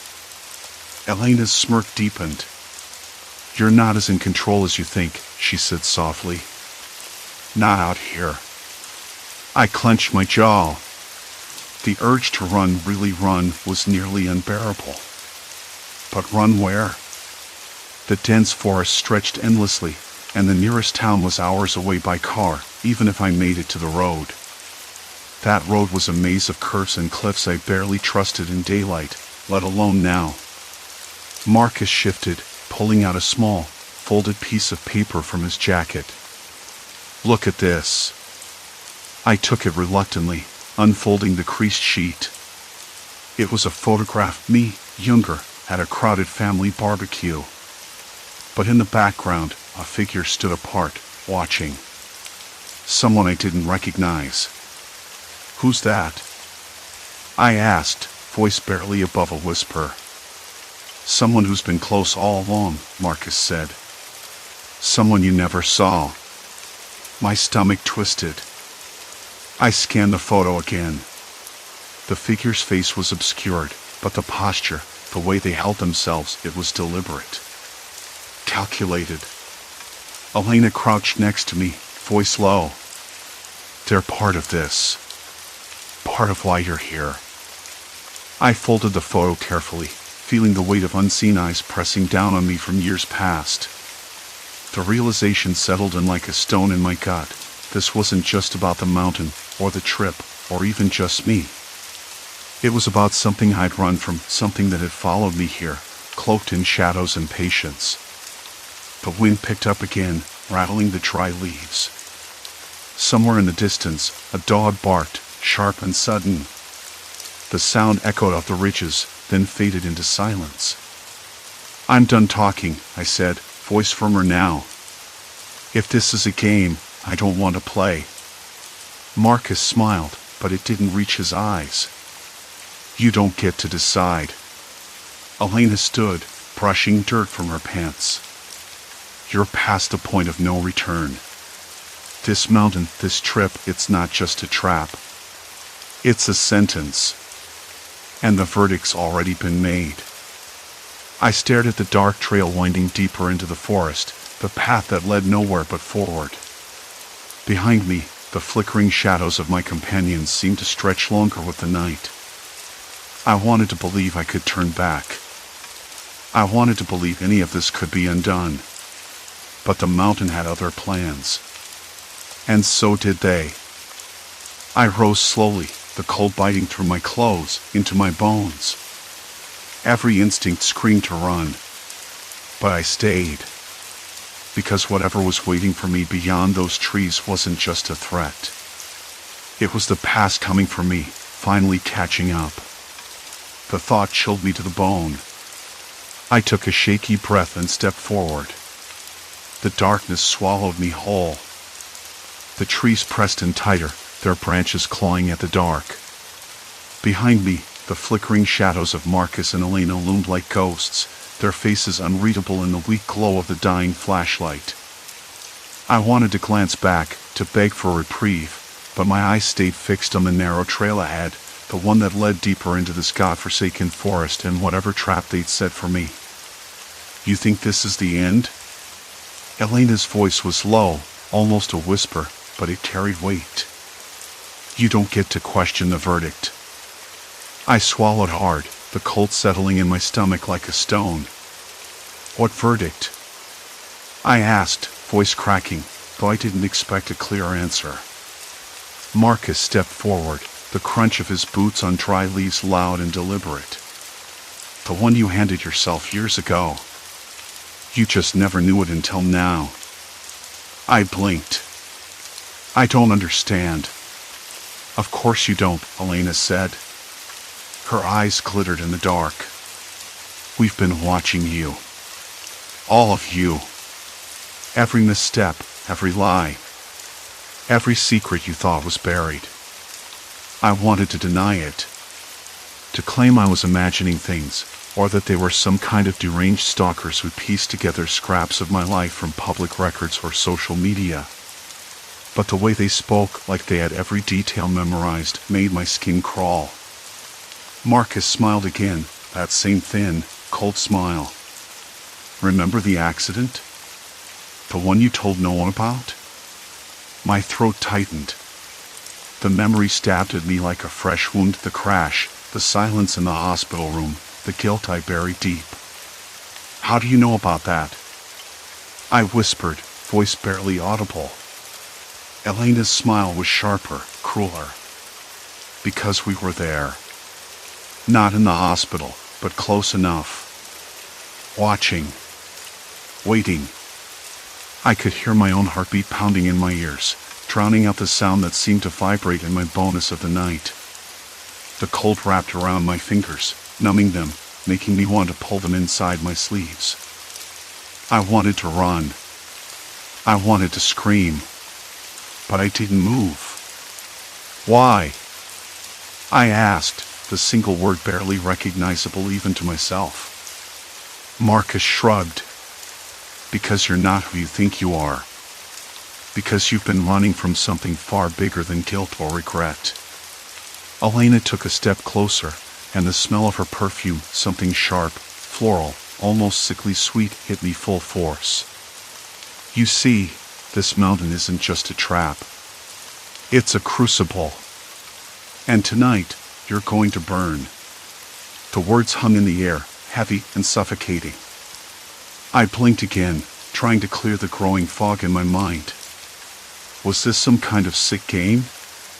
Or had they really been stalking me for years? The more I thought, the less certain I became of anything. Then the ground beneath us shifted, a subtle but unmistakable tremor. The forest seemed to hold its breath. Marcus's voice cut through the silence. We're not alone here. A rustle in the brush, sharp and sudden, made me jump. My hands trembled, fingers curling into fists to stop them from shaking. The cold bit deeper, gnawing at my spine like a living thing. Elena's gaze flicked to the side. It's starting. Starting what? I asked, voice rising despite myself. The answer came not in words but in the sudden snap of a branch somewhere behind us, followed by a low, guttural sound that didn't belong to any animal I recognized. A warning? A threat? I couldn't tell. My skin prickled, every hair on my arm standing on end. We should keep moving, Marcus said, his tone urgent now. I wanted to protest, to demand answers, but the urgency in his voice silenced me. We plunged forward, deeper into the forest, the narrow trail twisting and turning beneath the ancient trees. The air grew colder still, carrying a metallic tang that made my mouth dry. Every step was a test. My legs ached, the rough bark scraping my palms as I steadied myself on a fallen log. The woods around us felt alive, watching. Waiting. Why me? I whispered, more to myself than anyone else. Elena glanced at me, eyes gleaming with something I couldn't name. Because you were the key. And now the mountain wants its due. The phrase echoed in my mind, meaningless yet ominous. What did the mountain want? Justice? Revenge? Something else? The path opened suddenly into a small clearing. Moonlight filtered through the branches, casting silver shadows on the uneven ground. I stopped, gasping for air, the chill pressing against my skin like a shroud. Marcus and Elena exchanged a glance, then she stepped forward, crouching beside a moss-covered rock. Look, she said softly. I shuffled closer, peering down. Carved into the stone was a crude symbol, half eroded, but unmistakable. A circle broken by a jagged line, something I'd seen before in nightmares I didn't know I'd had. Is this some kind of mark? I asked, heart hammering. Marcus nodded. A warning. To others like you. I swallowed, the taste of bile rising in my throat. The forest seemed to close in, breathing down my neck. Suddenly, a distant sound shattered the stillness. A voice. A woman's voice, faint but clear. Help. Instinct pushed me forward, despite every warning screaming in my head. The voice wasn't far. It was close enough to be real. Did you hear that? I asked, turning to them. Elena's expression hardened. Ignore it. It's a lure. A trap, Marcus added. But the voice came again, desperate and trembling. Please. Someone. I hesitated, torn. Part of me wanted to run toward that cry, to find whoever was out there. Another part told me to stay put, to trust what I'd learned tonight. Why would they do this? I asked quietly. Set traps like this? Watch me. Know all this about me? Elena's smile was thin, almost sad. Because what you did couldn't stay hidden forever. Because some debts are paid in fear. My hands clenched at my sides. Fear wasn't enough anymore. I wanted answers. I needed to know the truth, why they'd been watching, what they wanted, and how this night would end. The voice came again, closer now. The sound of branches snapping, quick footsteps. Who's there? I called out, voice hoarse. Silence. Then a figure emerged from the shadows. Not who I expected. Not who I wanted to see. But someone who changed everything. Why are you here? I demanded, heart in my throat. They looked at me, eyes unreadable, and whispered, because it's time you faced what you tried to bury. The forest seemed to tighten around us, the darkness no longer just absence of light but something heavier, something waiting. I knew then that there was no turning back. Not tonight. Not ever. And whatever came next would strip away every lie, every secret I'd ever held. I took a shaky breath, ready or not. The mountain was watching. And it was hungry. The forest held its breath. Because it's time you faced what you tried to bury, they'd said. Those words circled in my mind, heavy and sharp. What did I bury? What had I forgotten? The mountain behind me, black and looming, felt less like a place and more like a weight pressing down on my chest. Who are you? I asked, voice brittle. They didn't answer directly at first. Instead, the figure took a step forward, the faint rustle of dry leaves beneath their boots like a soft warning. The smell of damp earth mixed with pine needles filled the air, and I caught the faintest metallic hint, like old rust or dried blood, but I couldn't place it exactly. My skin prickled. You don't remember, they said. Not yet. I wanted to push back, to demand more. But the words stuck in my throat. I blinked, trying to keep the panic from rising. I needed clarity, something solid. Instead, the night seemed to twist around me, every sound sharper, every shadow deeper. The figure's voice softened.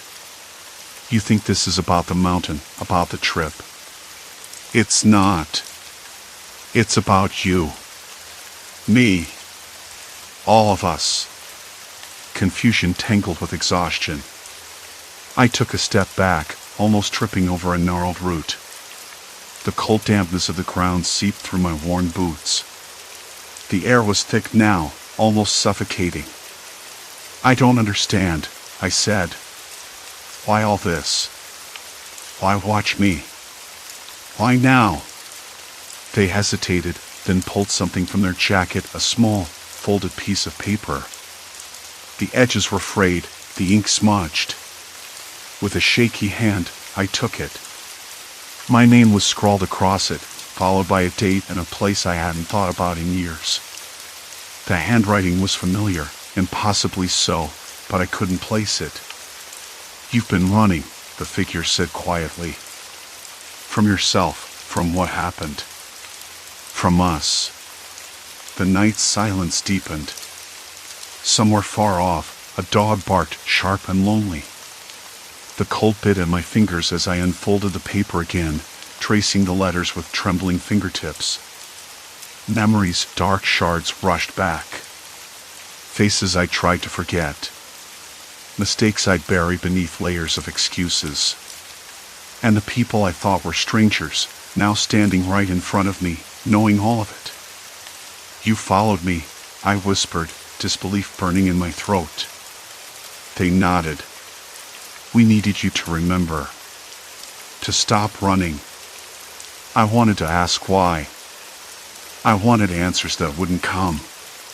Instead, I just stood there, the weight of years pressing down like the mountain itself. The figure stepped closer, eyes searching mine. You're not alone in this. You never were. That simple truth hit me harder than I expected. For so long, I believed isolation was my shield, my safety. But now, the loneliness felt like a trap, a prison I built brick by brick. We stayed like that, two figures swallowed by the night, the forest watching in silence. Breath mingled with the cold air, shallow and quick. Then, with a sudden rustle, the figure turned and disappeared into the darkness, leaving me with the folded paper and 1,000 questions.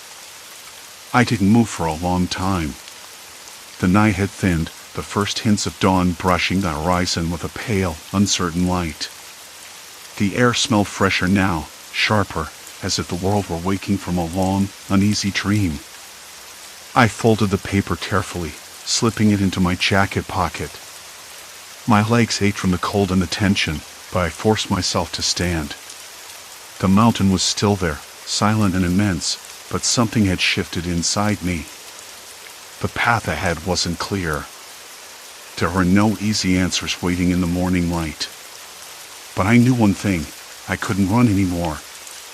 Not from the past, not from the people who had watched, and certainly not from myself. I walked back toward camp, the soft crunch of leaves underfoot the only sound. The others were gone, vanished as if swallowed by the night. No traces left but the faint smell of smoke and pine. Alone, I sat by the dying embers of the fire, the cold creeping back into my bones. I pulled out the paper again, looking at the handwriting, the date, the place. I tasted the bitter tang of regret on my tongue. Maybe I wasn't ready to face everything. Maybe I never would be. But for the first time in years, I felt the fragile stirrings of something like hope. Because some debts are paid in fear, yes. But some are paid in truth. The mountain was still watching. But now, I was watching back. The wind whispered through the pines, carrying with it memories I had long tried to bury. I folded the paper carefully, tucking it into the inside pocket of my coat as if sealing away a secret too fragile for the world to see. Tomorrow, I would follow the trail marked on that faded map, tracing the steps I had once fled from. The path ahead was uncertain, tangled with shadows of the past, but beneath it all burned a quiet resolve. Night deepened, and the stars emerged, cold and distant yet unwavering. I traced constellations once taught to me in childhood, a reminder that even in the darkest nights, there are points of light to guide us home. The mountain remained silent, its ancient presence both daunting and oddly comforting. Whatever awaited me at its peak, I understood now that running was no longer an option. The truth was a mountain I had to climb, and I would meet it head-on, step by grueling step. Story 6, Timeless Pump, Haunted Gas Station Anomaly. The old gas station was just off the highway, tucked behind a scraggly line of pines that never looked quite alive. I pulled in just before dusk, the sky bruised with streaks of purple and orange. The air smelled of damp asphalt and pine needles, a dry, scratchy scent that stuck in the back of my throat. I shut off the engine, and the silence was immediate, thick enough to press against my ears. No hum from the highway, no distant engines, just the slow scrape of a breeze through dead leaves. The station's windows were grimy, blurred with dust and something like neglect.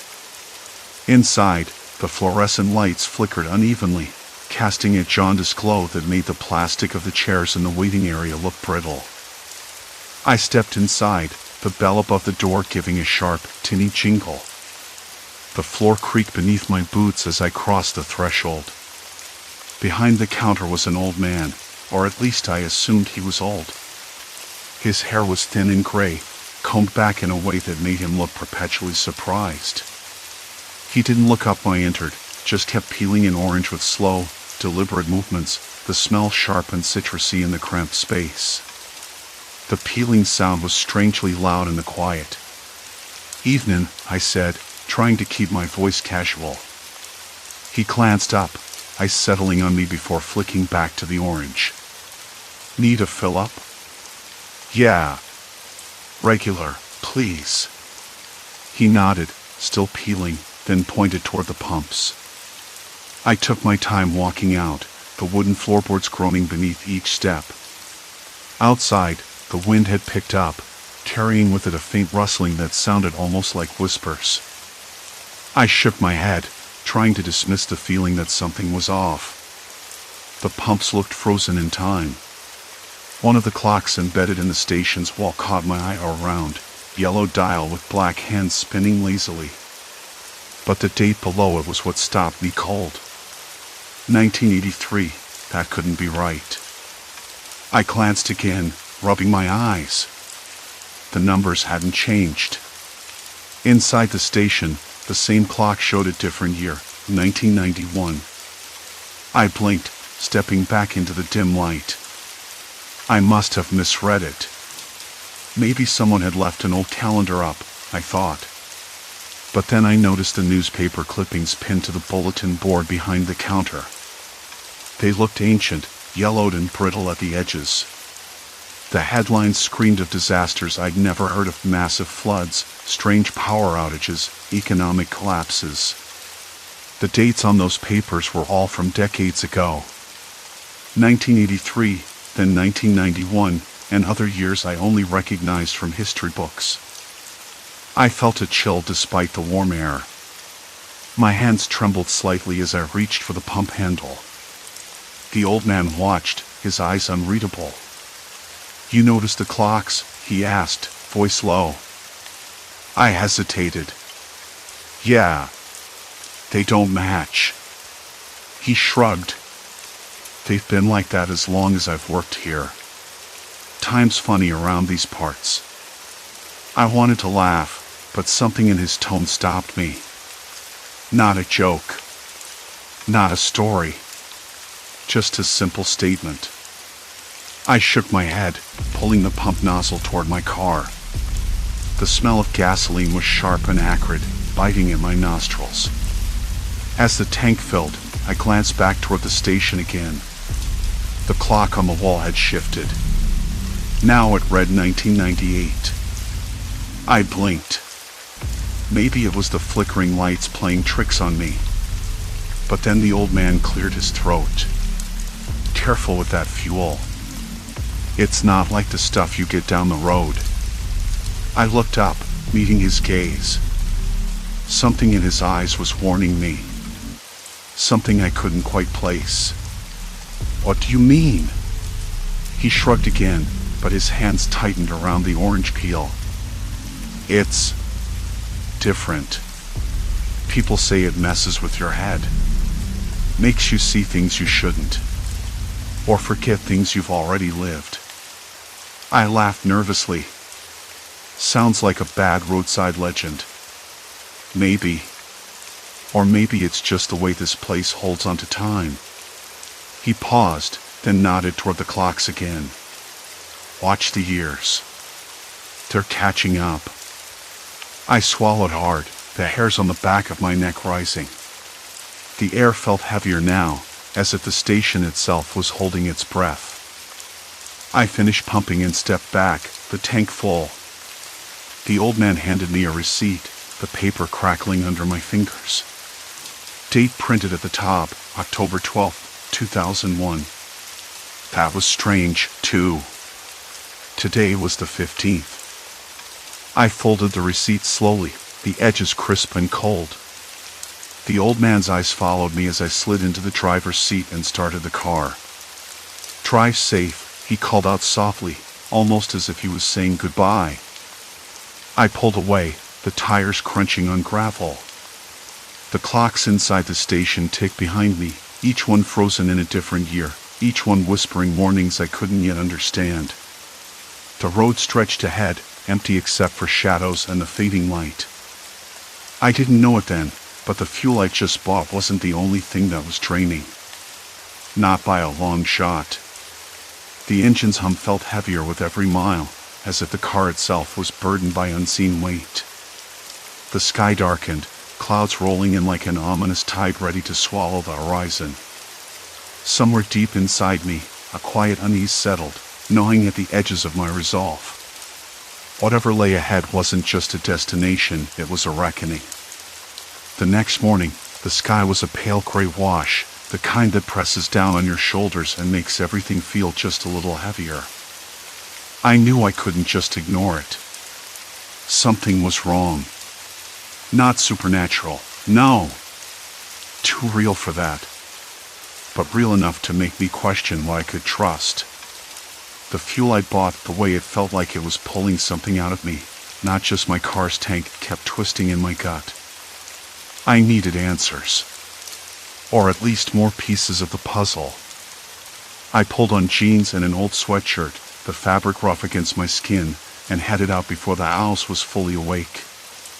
The air smelled faintly of damp earth and something metallic, like a copper penny left out in the rain. I drove straight back to the gas station, this time with a notebook and my phone, ready to record everything. I figured if those clocks were telling me something, maybe I needed to start keeping track. The gravel crunched under my tires before I even saw the station. It looked smaller in daylight, more worn, like it was slipping quietly into oblivion. The peeling paint on the walls revealed layers of faded colors, once bright, now muted by years of sun and neglect. The windows were smudged with grime, the kind that makes you squint and wonder what's really inside. I stepped out of the car, the cold air biting my cheeks. The old man was behind the counter again, his eyes sharper than they'd been the night before. He nodded without a word, almost like he was expecting me. "Morning," I said, my voice rough from sleep. "Mind if I take a closer look around?" He hesitated, then shrugged. "Suit yourself," he said, voice low but steady. I walked inside, the door creaking on its hinges. The smell hit me, first oil, stale coffee, and something faintly acrid, like burnt rubber. My eyes darted to the wall where the clocks hung, each one ticking at its own slow, uneven pace. A 1973, a 1986, a 1998. I pulled out my phone and snapped a quick picture. Then I moved to the newspaper rack. The headlines were yellowed and brittle, the ink smudged in places but still legible. Flood devastates Midwest, thousands displaced, dated 1986. Stock market crash sends shockwaves from 1929. Massive oil spill threatens coastlines from 2010. None of them felt like history, they felt like warnings. Like someone was trying to make sure I saw them. "Why do you keep these?" I asked the old man. "Are you collecting them?" He looked at me for a long moment, then said, "They remind me. Keep me grounded." His eyes flicked to the clocks. "Time's tricky around here." I frowned. "What do you mean?" He shrugged again. "You ever get the feeling time's not just a line? More like a knot. You pull one string, the whole thing tightens." He tapped the side of his head. "Memory. Perception. All tangled." I nodded slowly, though I wasn't sure I followed. "Have you noticed the clocks? They don't match. And the newspapers, they're all dated before today, but they talk about disasters I haven't heard about." The old man's expression didn't change, but his fingers tightened around a chipped ceramic mug. People come through here, see what they want to see. Some find answers. Others, questions that don't quit. I glanced around the station again. There was a filing cabinet in the corner, rusty and leaning, with a "Do Not Touch" sign taped crookedly on the front.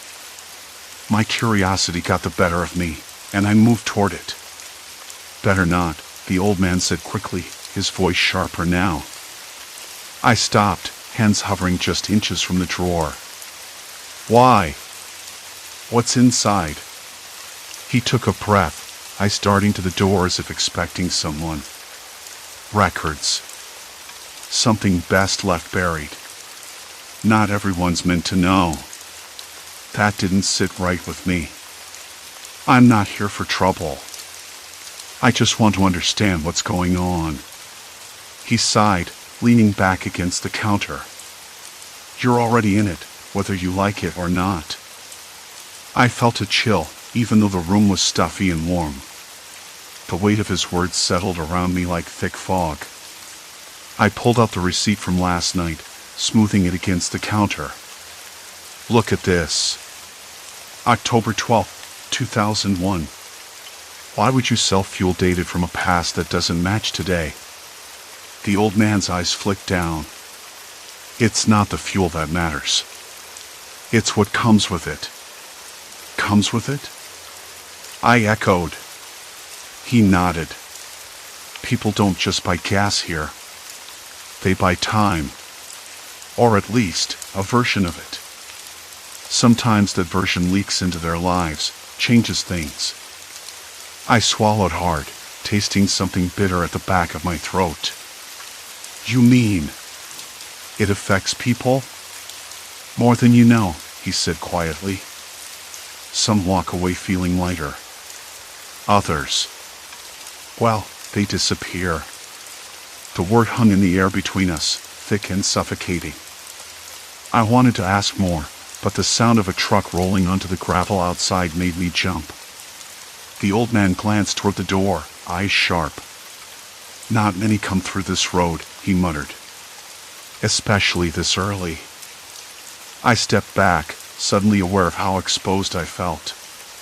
The gas station, this place, wasn't just a stop on the map. It was a trap. Or maybe a crossroads. The truck's engine rumbled louder, then slowed to a stop. A man stepped out, tall and lean, wearing a faded jacket that smelled of sweat and tobacco. His eyes locked on me with something close to suspicion. "Hey," I said, forcing a smile. "Just checking out the place." He didn't smile back. "You shouldn't be poking around." I caught the old man's glance. He was tense now, like this visitor had unsettled some fragile balance. "Look, I don't want trouble," I said, but my voice didn't sound as calm as I hoped. "I just want to understand." The stranger took a step closer. "Some things are better left alone. Especially here." A sudden gust rattled the windows, making the old clocks jangle like a discordant chorus. I shivered, not just from the cold. "Who are you?" I asked, narrowing my eyes. The man's lips tightened. "Someone who's seen what happens when you chase ghosts in the dark." The old man finally spoke, his voice low and steady. "You should go. Now." I hesitated, torn between curiosity and the rising sense of danger. The man's stare was sharp enough to cut through steel, and the old man's warning settled like a stone in my gut. But I couldn't leave. "Not yet." "Maybe I will," I said, stepping toward the door. "But I'm coming back. I have to." The stranger didn't move, but his eyes followed me like a shadow. Outside, the sky had darkened further. The clouds churned, a brewing storm that smelled of rain and something else, something metallic, sharp, and bitter. As I climbed back into my car, the old man's words echoed in my mind. "You're already in it." I started the engine, the deeper this time, heavier. The fuel gauge ticked down faster than usual, as if the gas was being sucked dry by something unseen. And maybe, so was I. I glanced in the rearview mirror. The gas station stood silent, a lone island of faded time and whispered warnings. I didn't know what was waiting for me out there. But I knew one thing. The storm wasn't just in the sky. It was inside me now. The storm hit just as I pulled away from the gas station, the windshield wipers thrashing like frantic arms. Rain slammed against the glass, each drop sharp and cold enough to sting my face, and the sky boiled with angry gray clouds. I kept glancing in the rearview mirror, half expecting to see the old man standing there, watching me leave. But no one was there. Only the flickering neon glow of the station sign, still humming faintly through the sheets of rain. I tried to shake off the feeling that I'd just crossed some invisible threshold. The man's words had sunk deep. You're already in it. What did that even mean? I wasn't sure whether to be terrified or furious.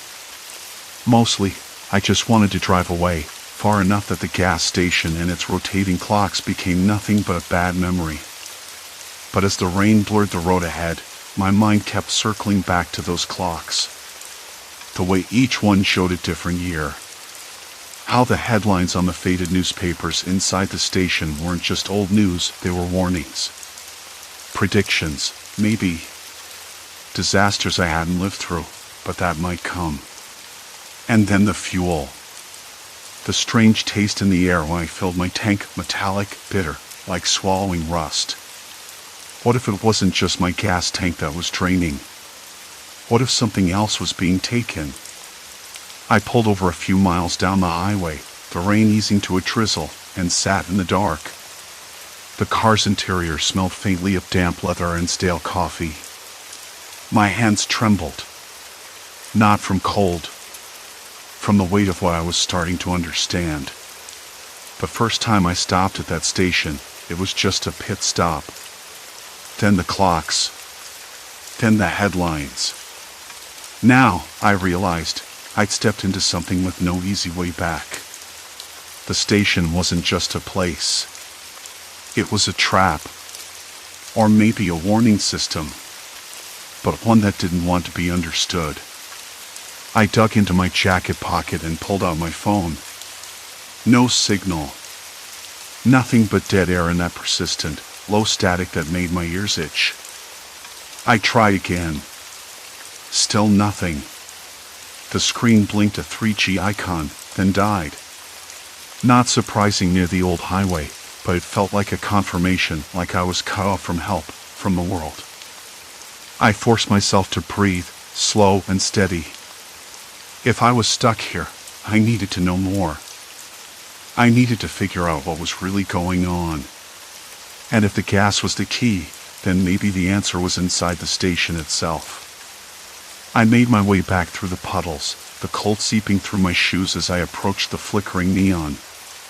The door creaked when I pushed it open, and the smell hit me again, oil, dust, something metallic, sharp. The clocks on the wall still ticked, but none of them showed this year. One read 1986, another 1953, and a third, barely visible under layers of grime, said 2028. I walked slowly toward the counter. Empty. But the old man? Gone. No sign he'd been there. Then I noticed a small notebook lying on the floor near the register. Its cover was cracked and stained, the pages yellowed. I picked it up, the weight of it heavier than I expected, and opened it to the first page. The handwriting was neat but hurried. Dates, times, observations. Names. And then, something that made my blood run cold. Fuel is not just fuel.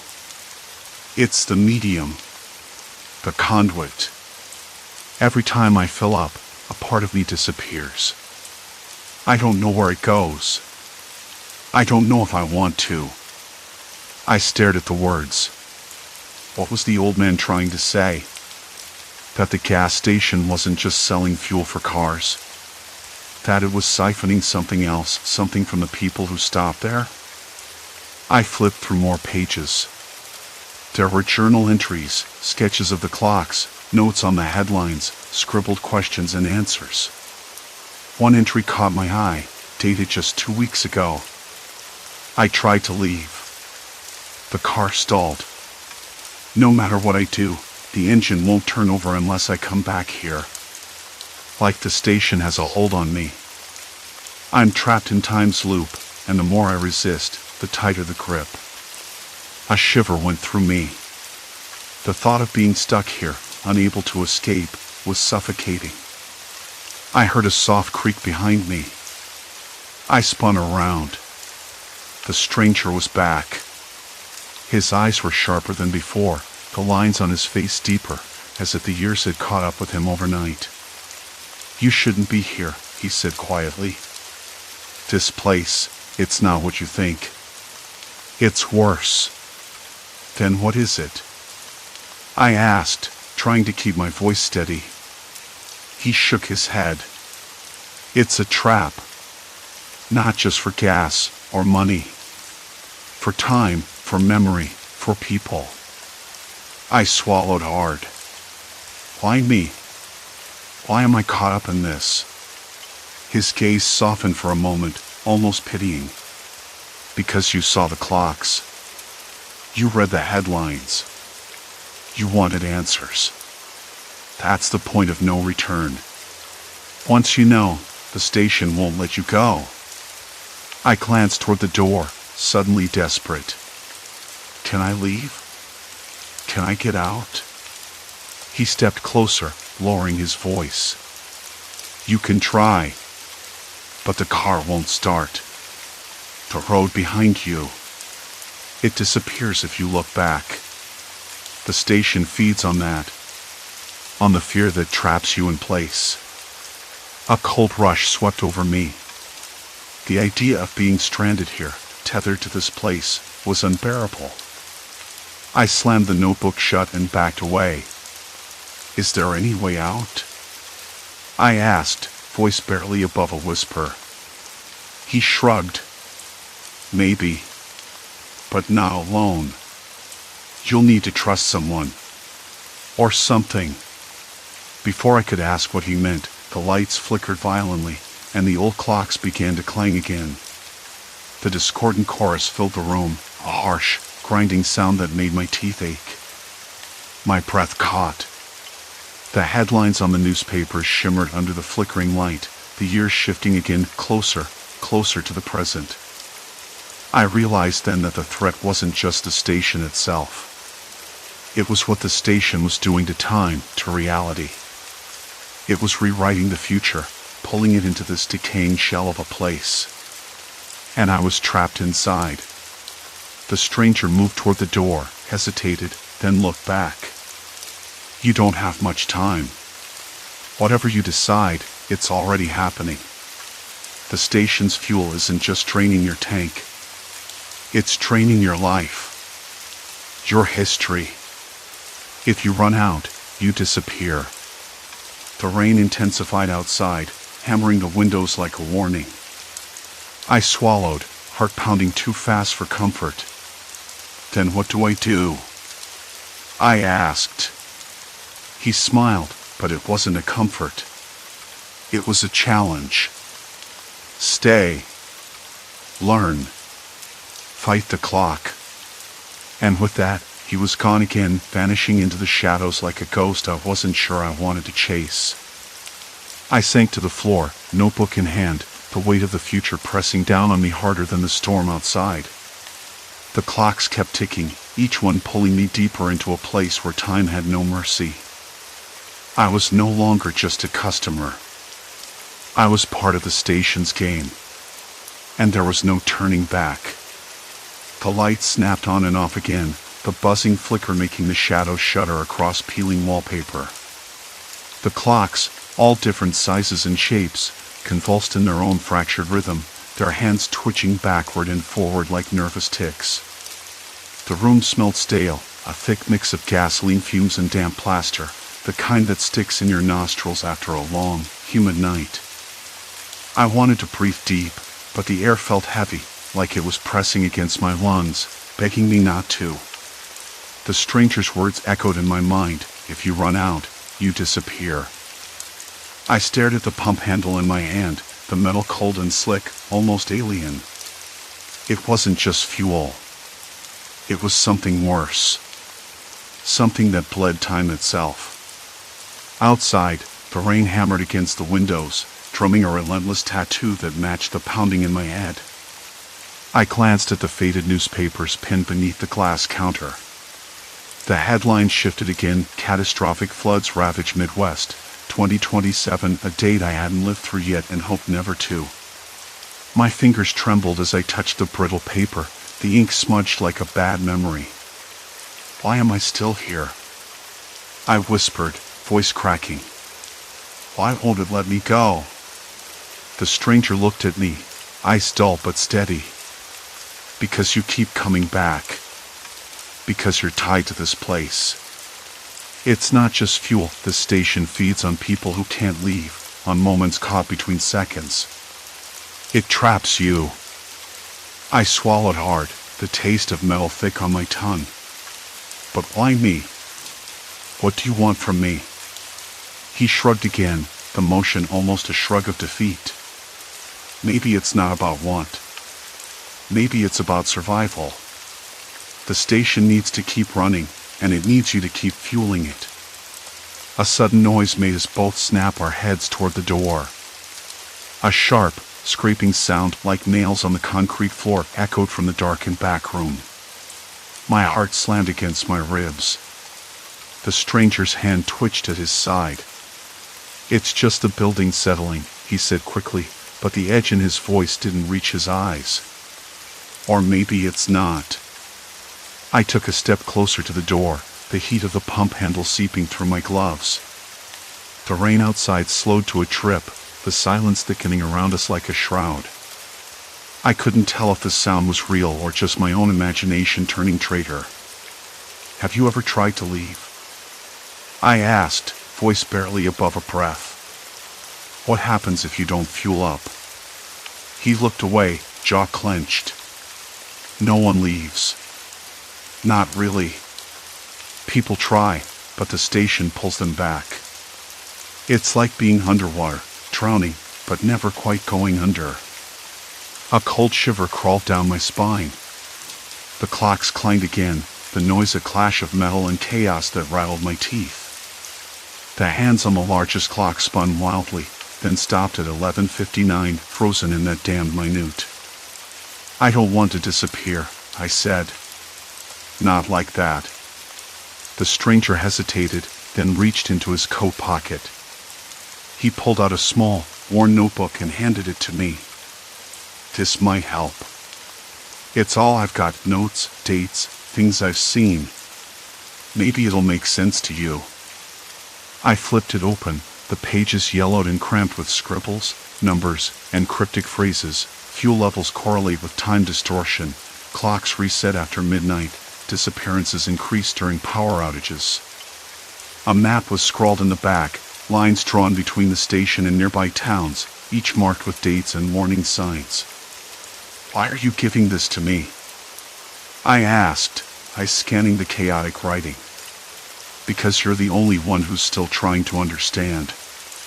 The others, they gave up. Or vanished." His voice was low, haunted. I closed the notebook, a sudden weight pressing down on me. The station was no longer just a creepy relic, it was a trap, a parasite that fed off time and life itself. And I was caught in its jaws. Suddenly, the lights died. Total darkness swallowed the room, with its faint smell of dust and decay. The only sound was the rain, now a soft whisper against the glass. My breath hitched. The stranger's hand found mine in the dark, firm and grounding. "Stay close," he said. "It's worse when you're alone." We moved toward the exit, but the door wouldn't budge. I pushed and pulled, nails scraping against the worn wood, but it held fast, as if glued shut. Panic bubbled up. My pulse thundered in my ears. "Try the side door," he whispered. We stumbled through the shadows, hands outstretched, the stranger leading. The floor was sticky beneath my boots, some mix of spilled fuel and grime. A faint metallic taste coated my tongue. When we reached the side door, I yanked it open, the hinges groaning like a living thing. Outside, the rain had stopped. The night air was thick and still, the only sound a distant dog barking. Relief washed over me, fleeting and fragile. But then I saw it, a figure standing just beyond the dim glow of the station sign. A silhouette too dark to make out, unmoving, watching. "Who's that?" I asked, voice tight. The stranger didn't answer. Instead, he slipped back inside, leaving me alone with the figure. I blinked, and the shadow was gone. Cold sweat slicked my skin. The notebook felt heavy in my pocket. The clocks inside hadn't stopped clanging. I had no idea what was real anymore. Only that the station was still hungry, and now, so was something else. The sun had dipped low behind the hills when I pulled up for the last time. The gas station's neon sign buzzed faintly in the growing dusk, a tired hum that felt more like a warning than a welcome. I didn't want to come back here again, God knows I didn't, but something had yanked me in like a magnet. Maybe it was the draw of answers, or the stubborn hope that this time, I'd find a way out of the loop I've been circling for weeks.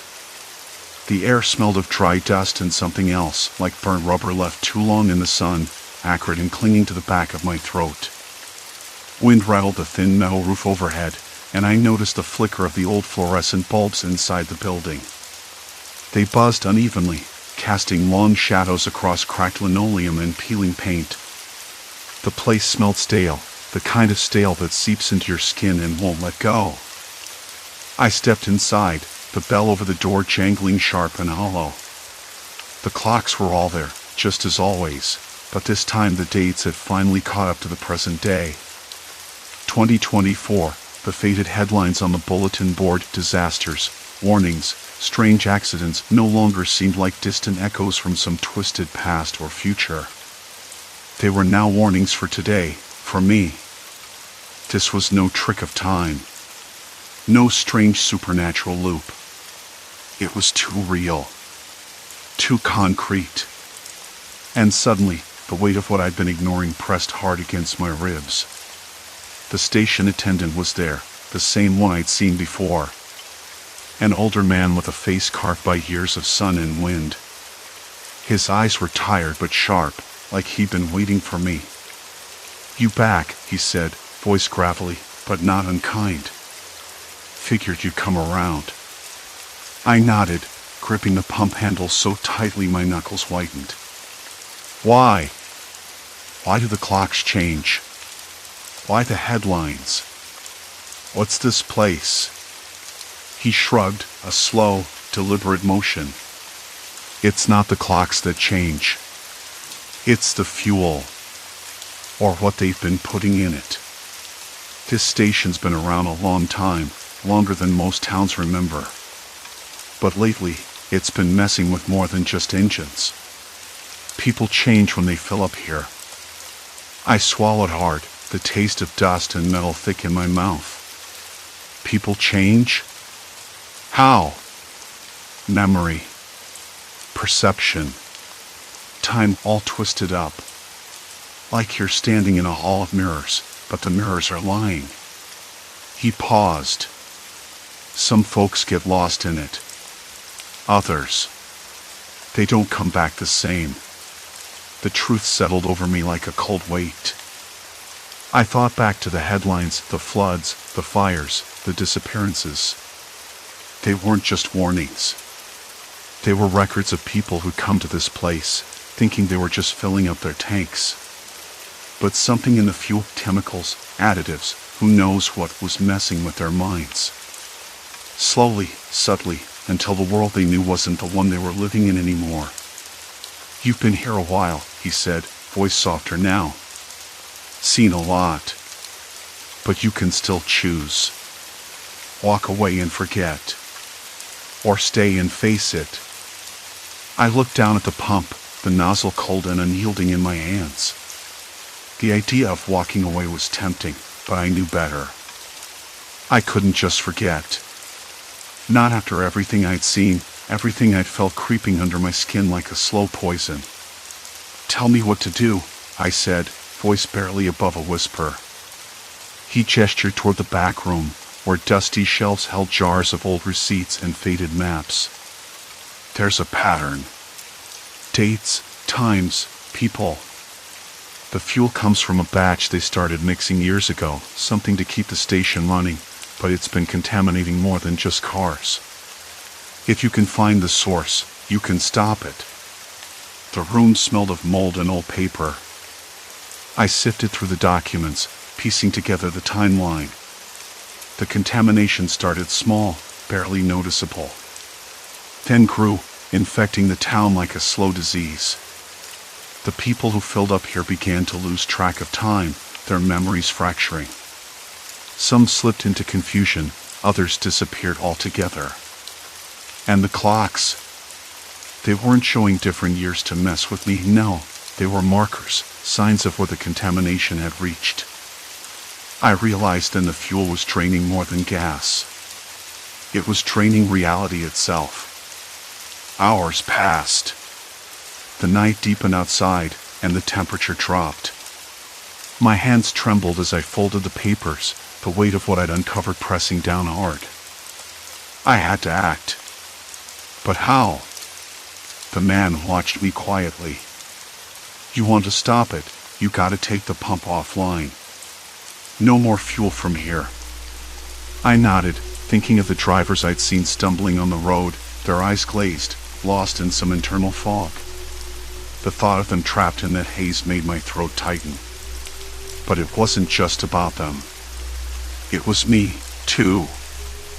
I'd felt it, the slow bleed of my own mind, the way moments slipped through my fingers like smoke. I stepped outside, the night air sharp and clear against my face. The gas pumps stood silent, their digital displays flickering uneasily. I reached for the main valve, the metal cold and rough under my palms. Turning it off felt like cutting a lifeline, but it was the only way. The attendant nodded once, approving. "Good. Now the real work starts." I asked, "What work?" "Cleaning up. Telling people. Giving help before the town falls apart." I swallowed the lump in my throat. I could do that. I had to. Driving away, the station shrinking in my rearview mirror, the world felt quieter. The fog inside my head was lifting, just a little. The clocks wouldn't lie anymore, not if I kept moving forward. I didn't look back. Because some places don't just live in time, they trap it. And sometimes, you have to break free, even if it means losing a part of yourself to find your way home. The road stretched ahead, empty and waiting. I breathed in the night air, tasted the cool promise of dawn. And for the first time in weeks, I felt something like hope.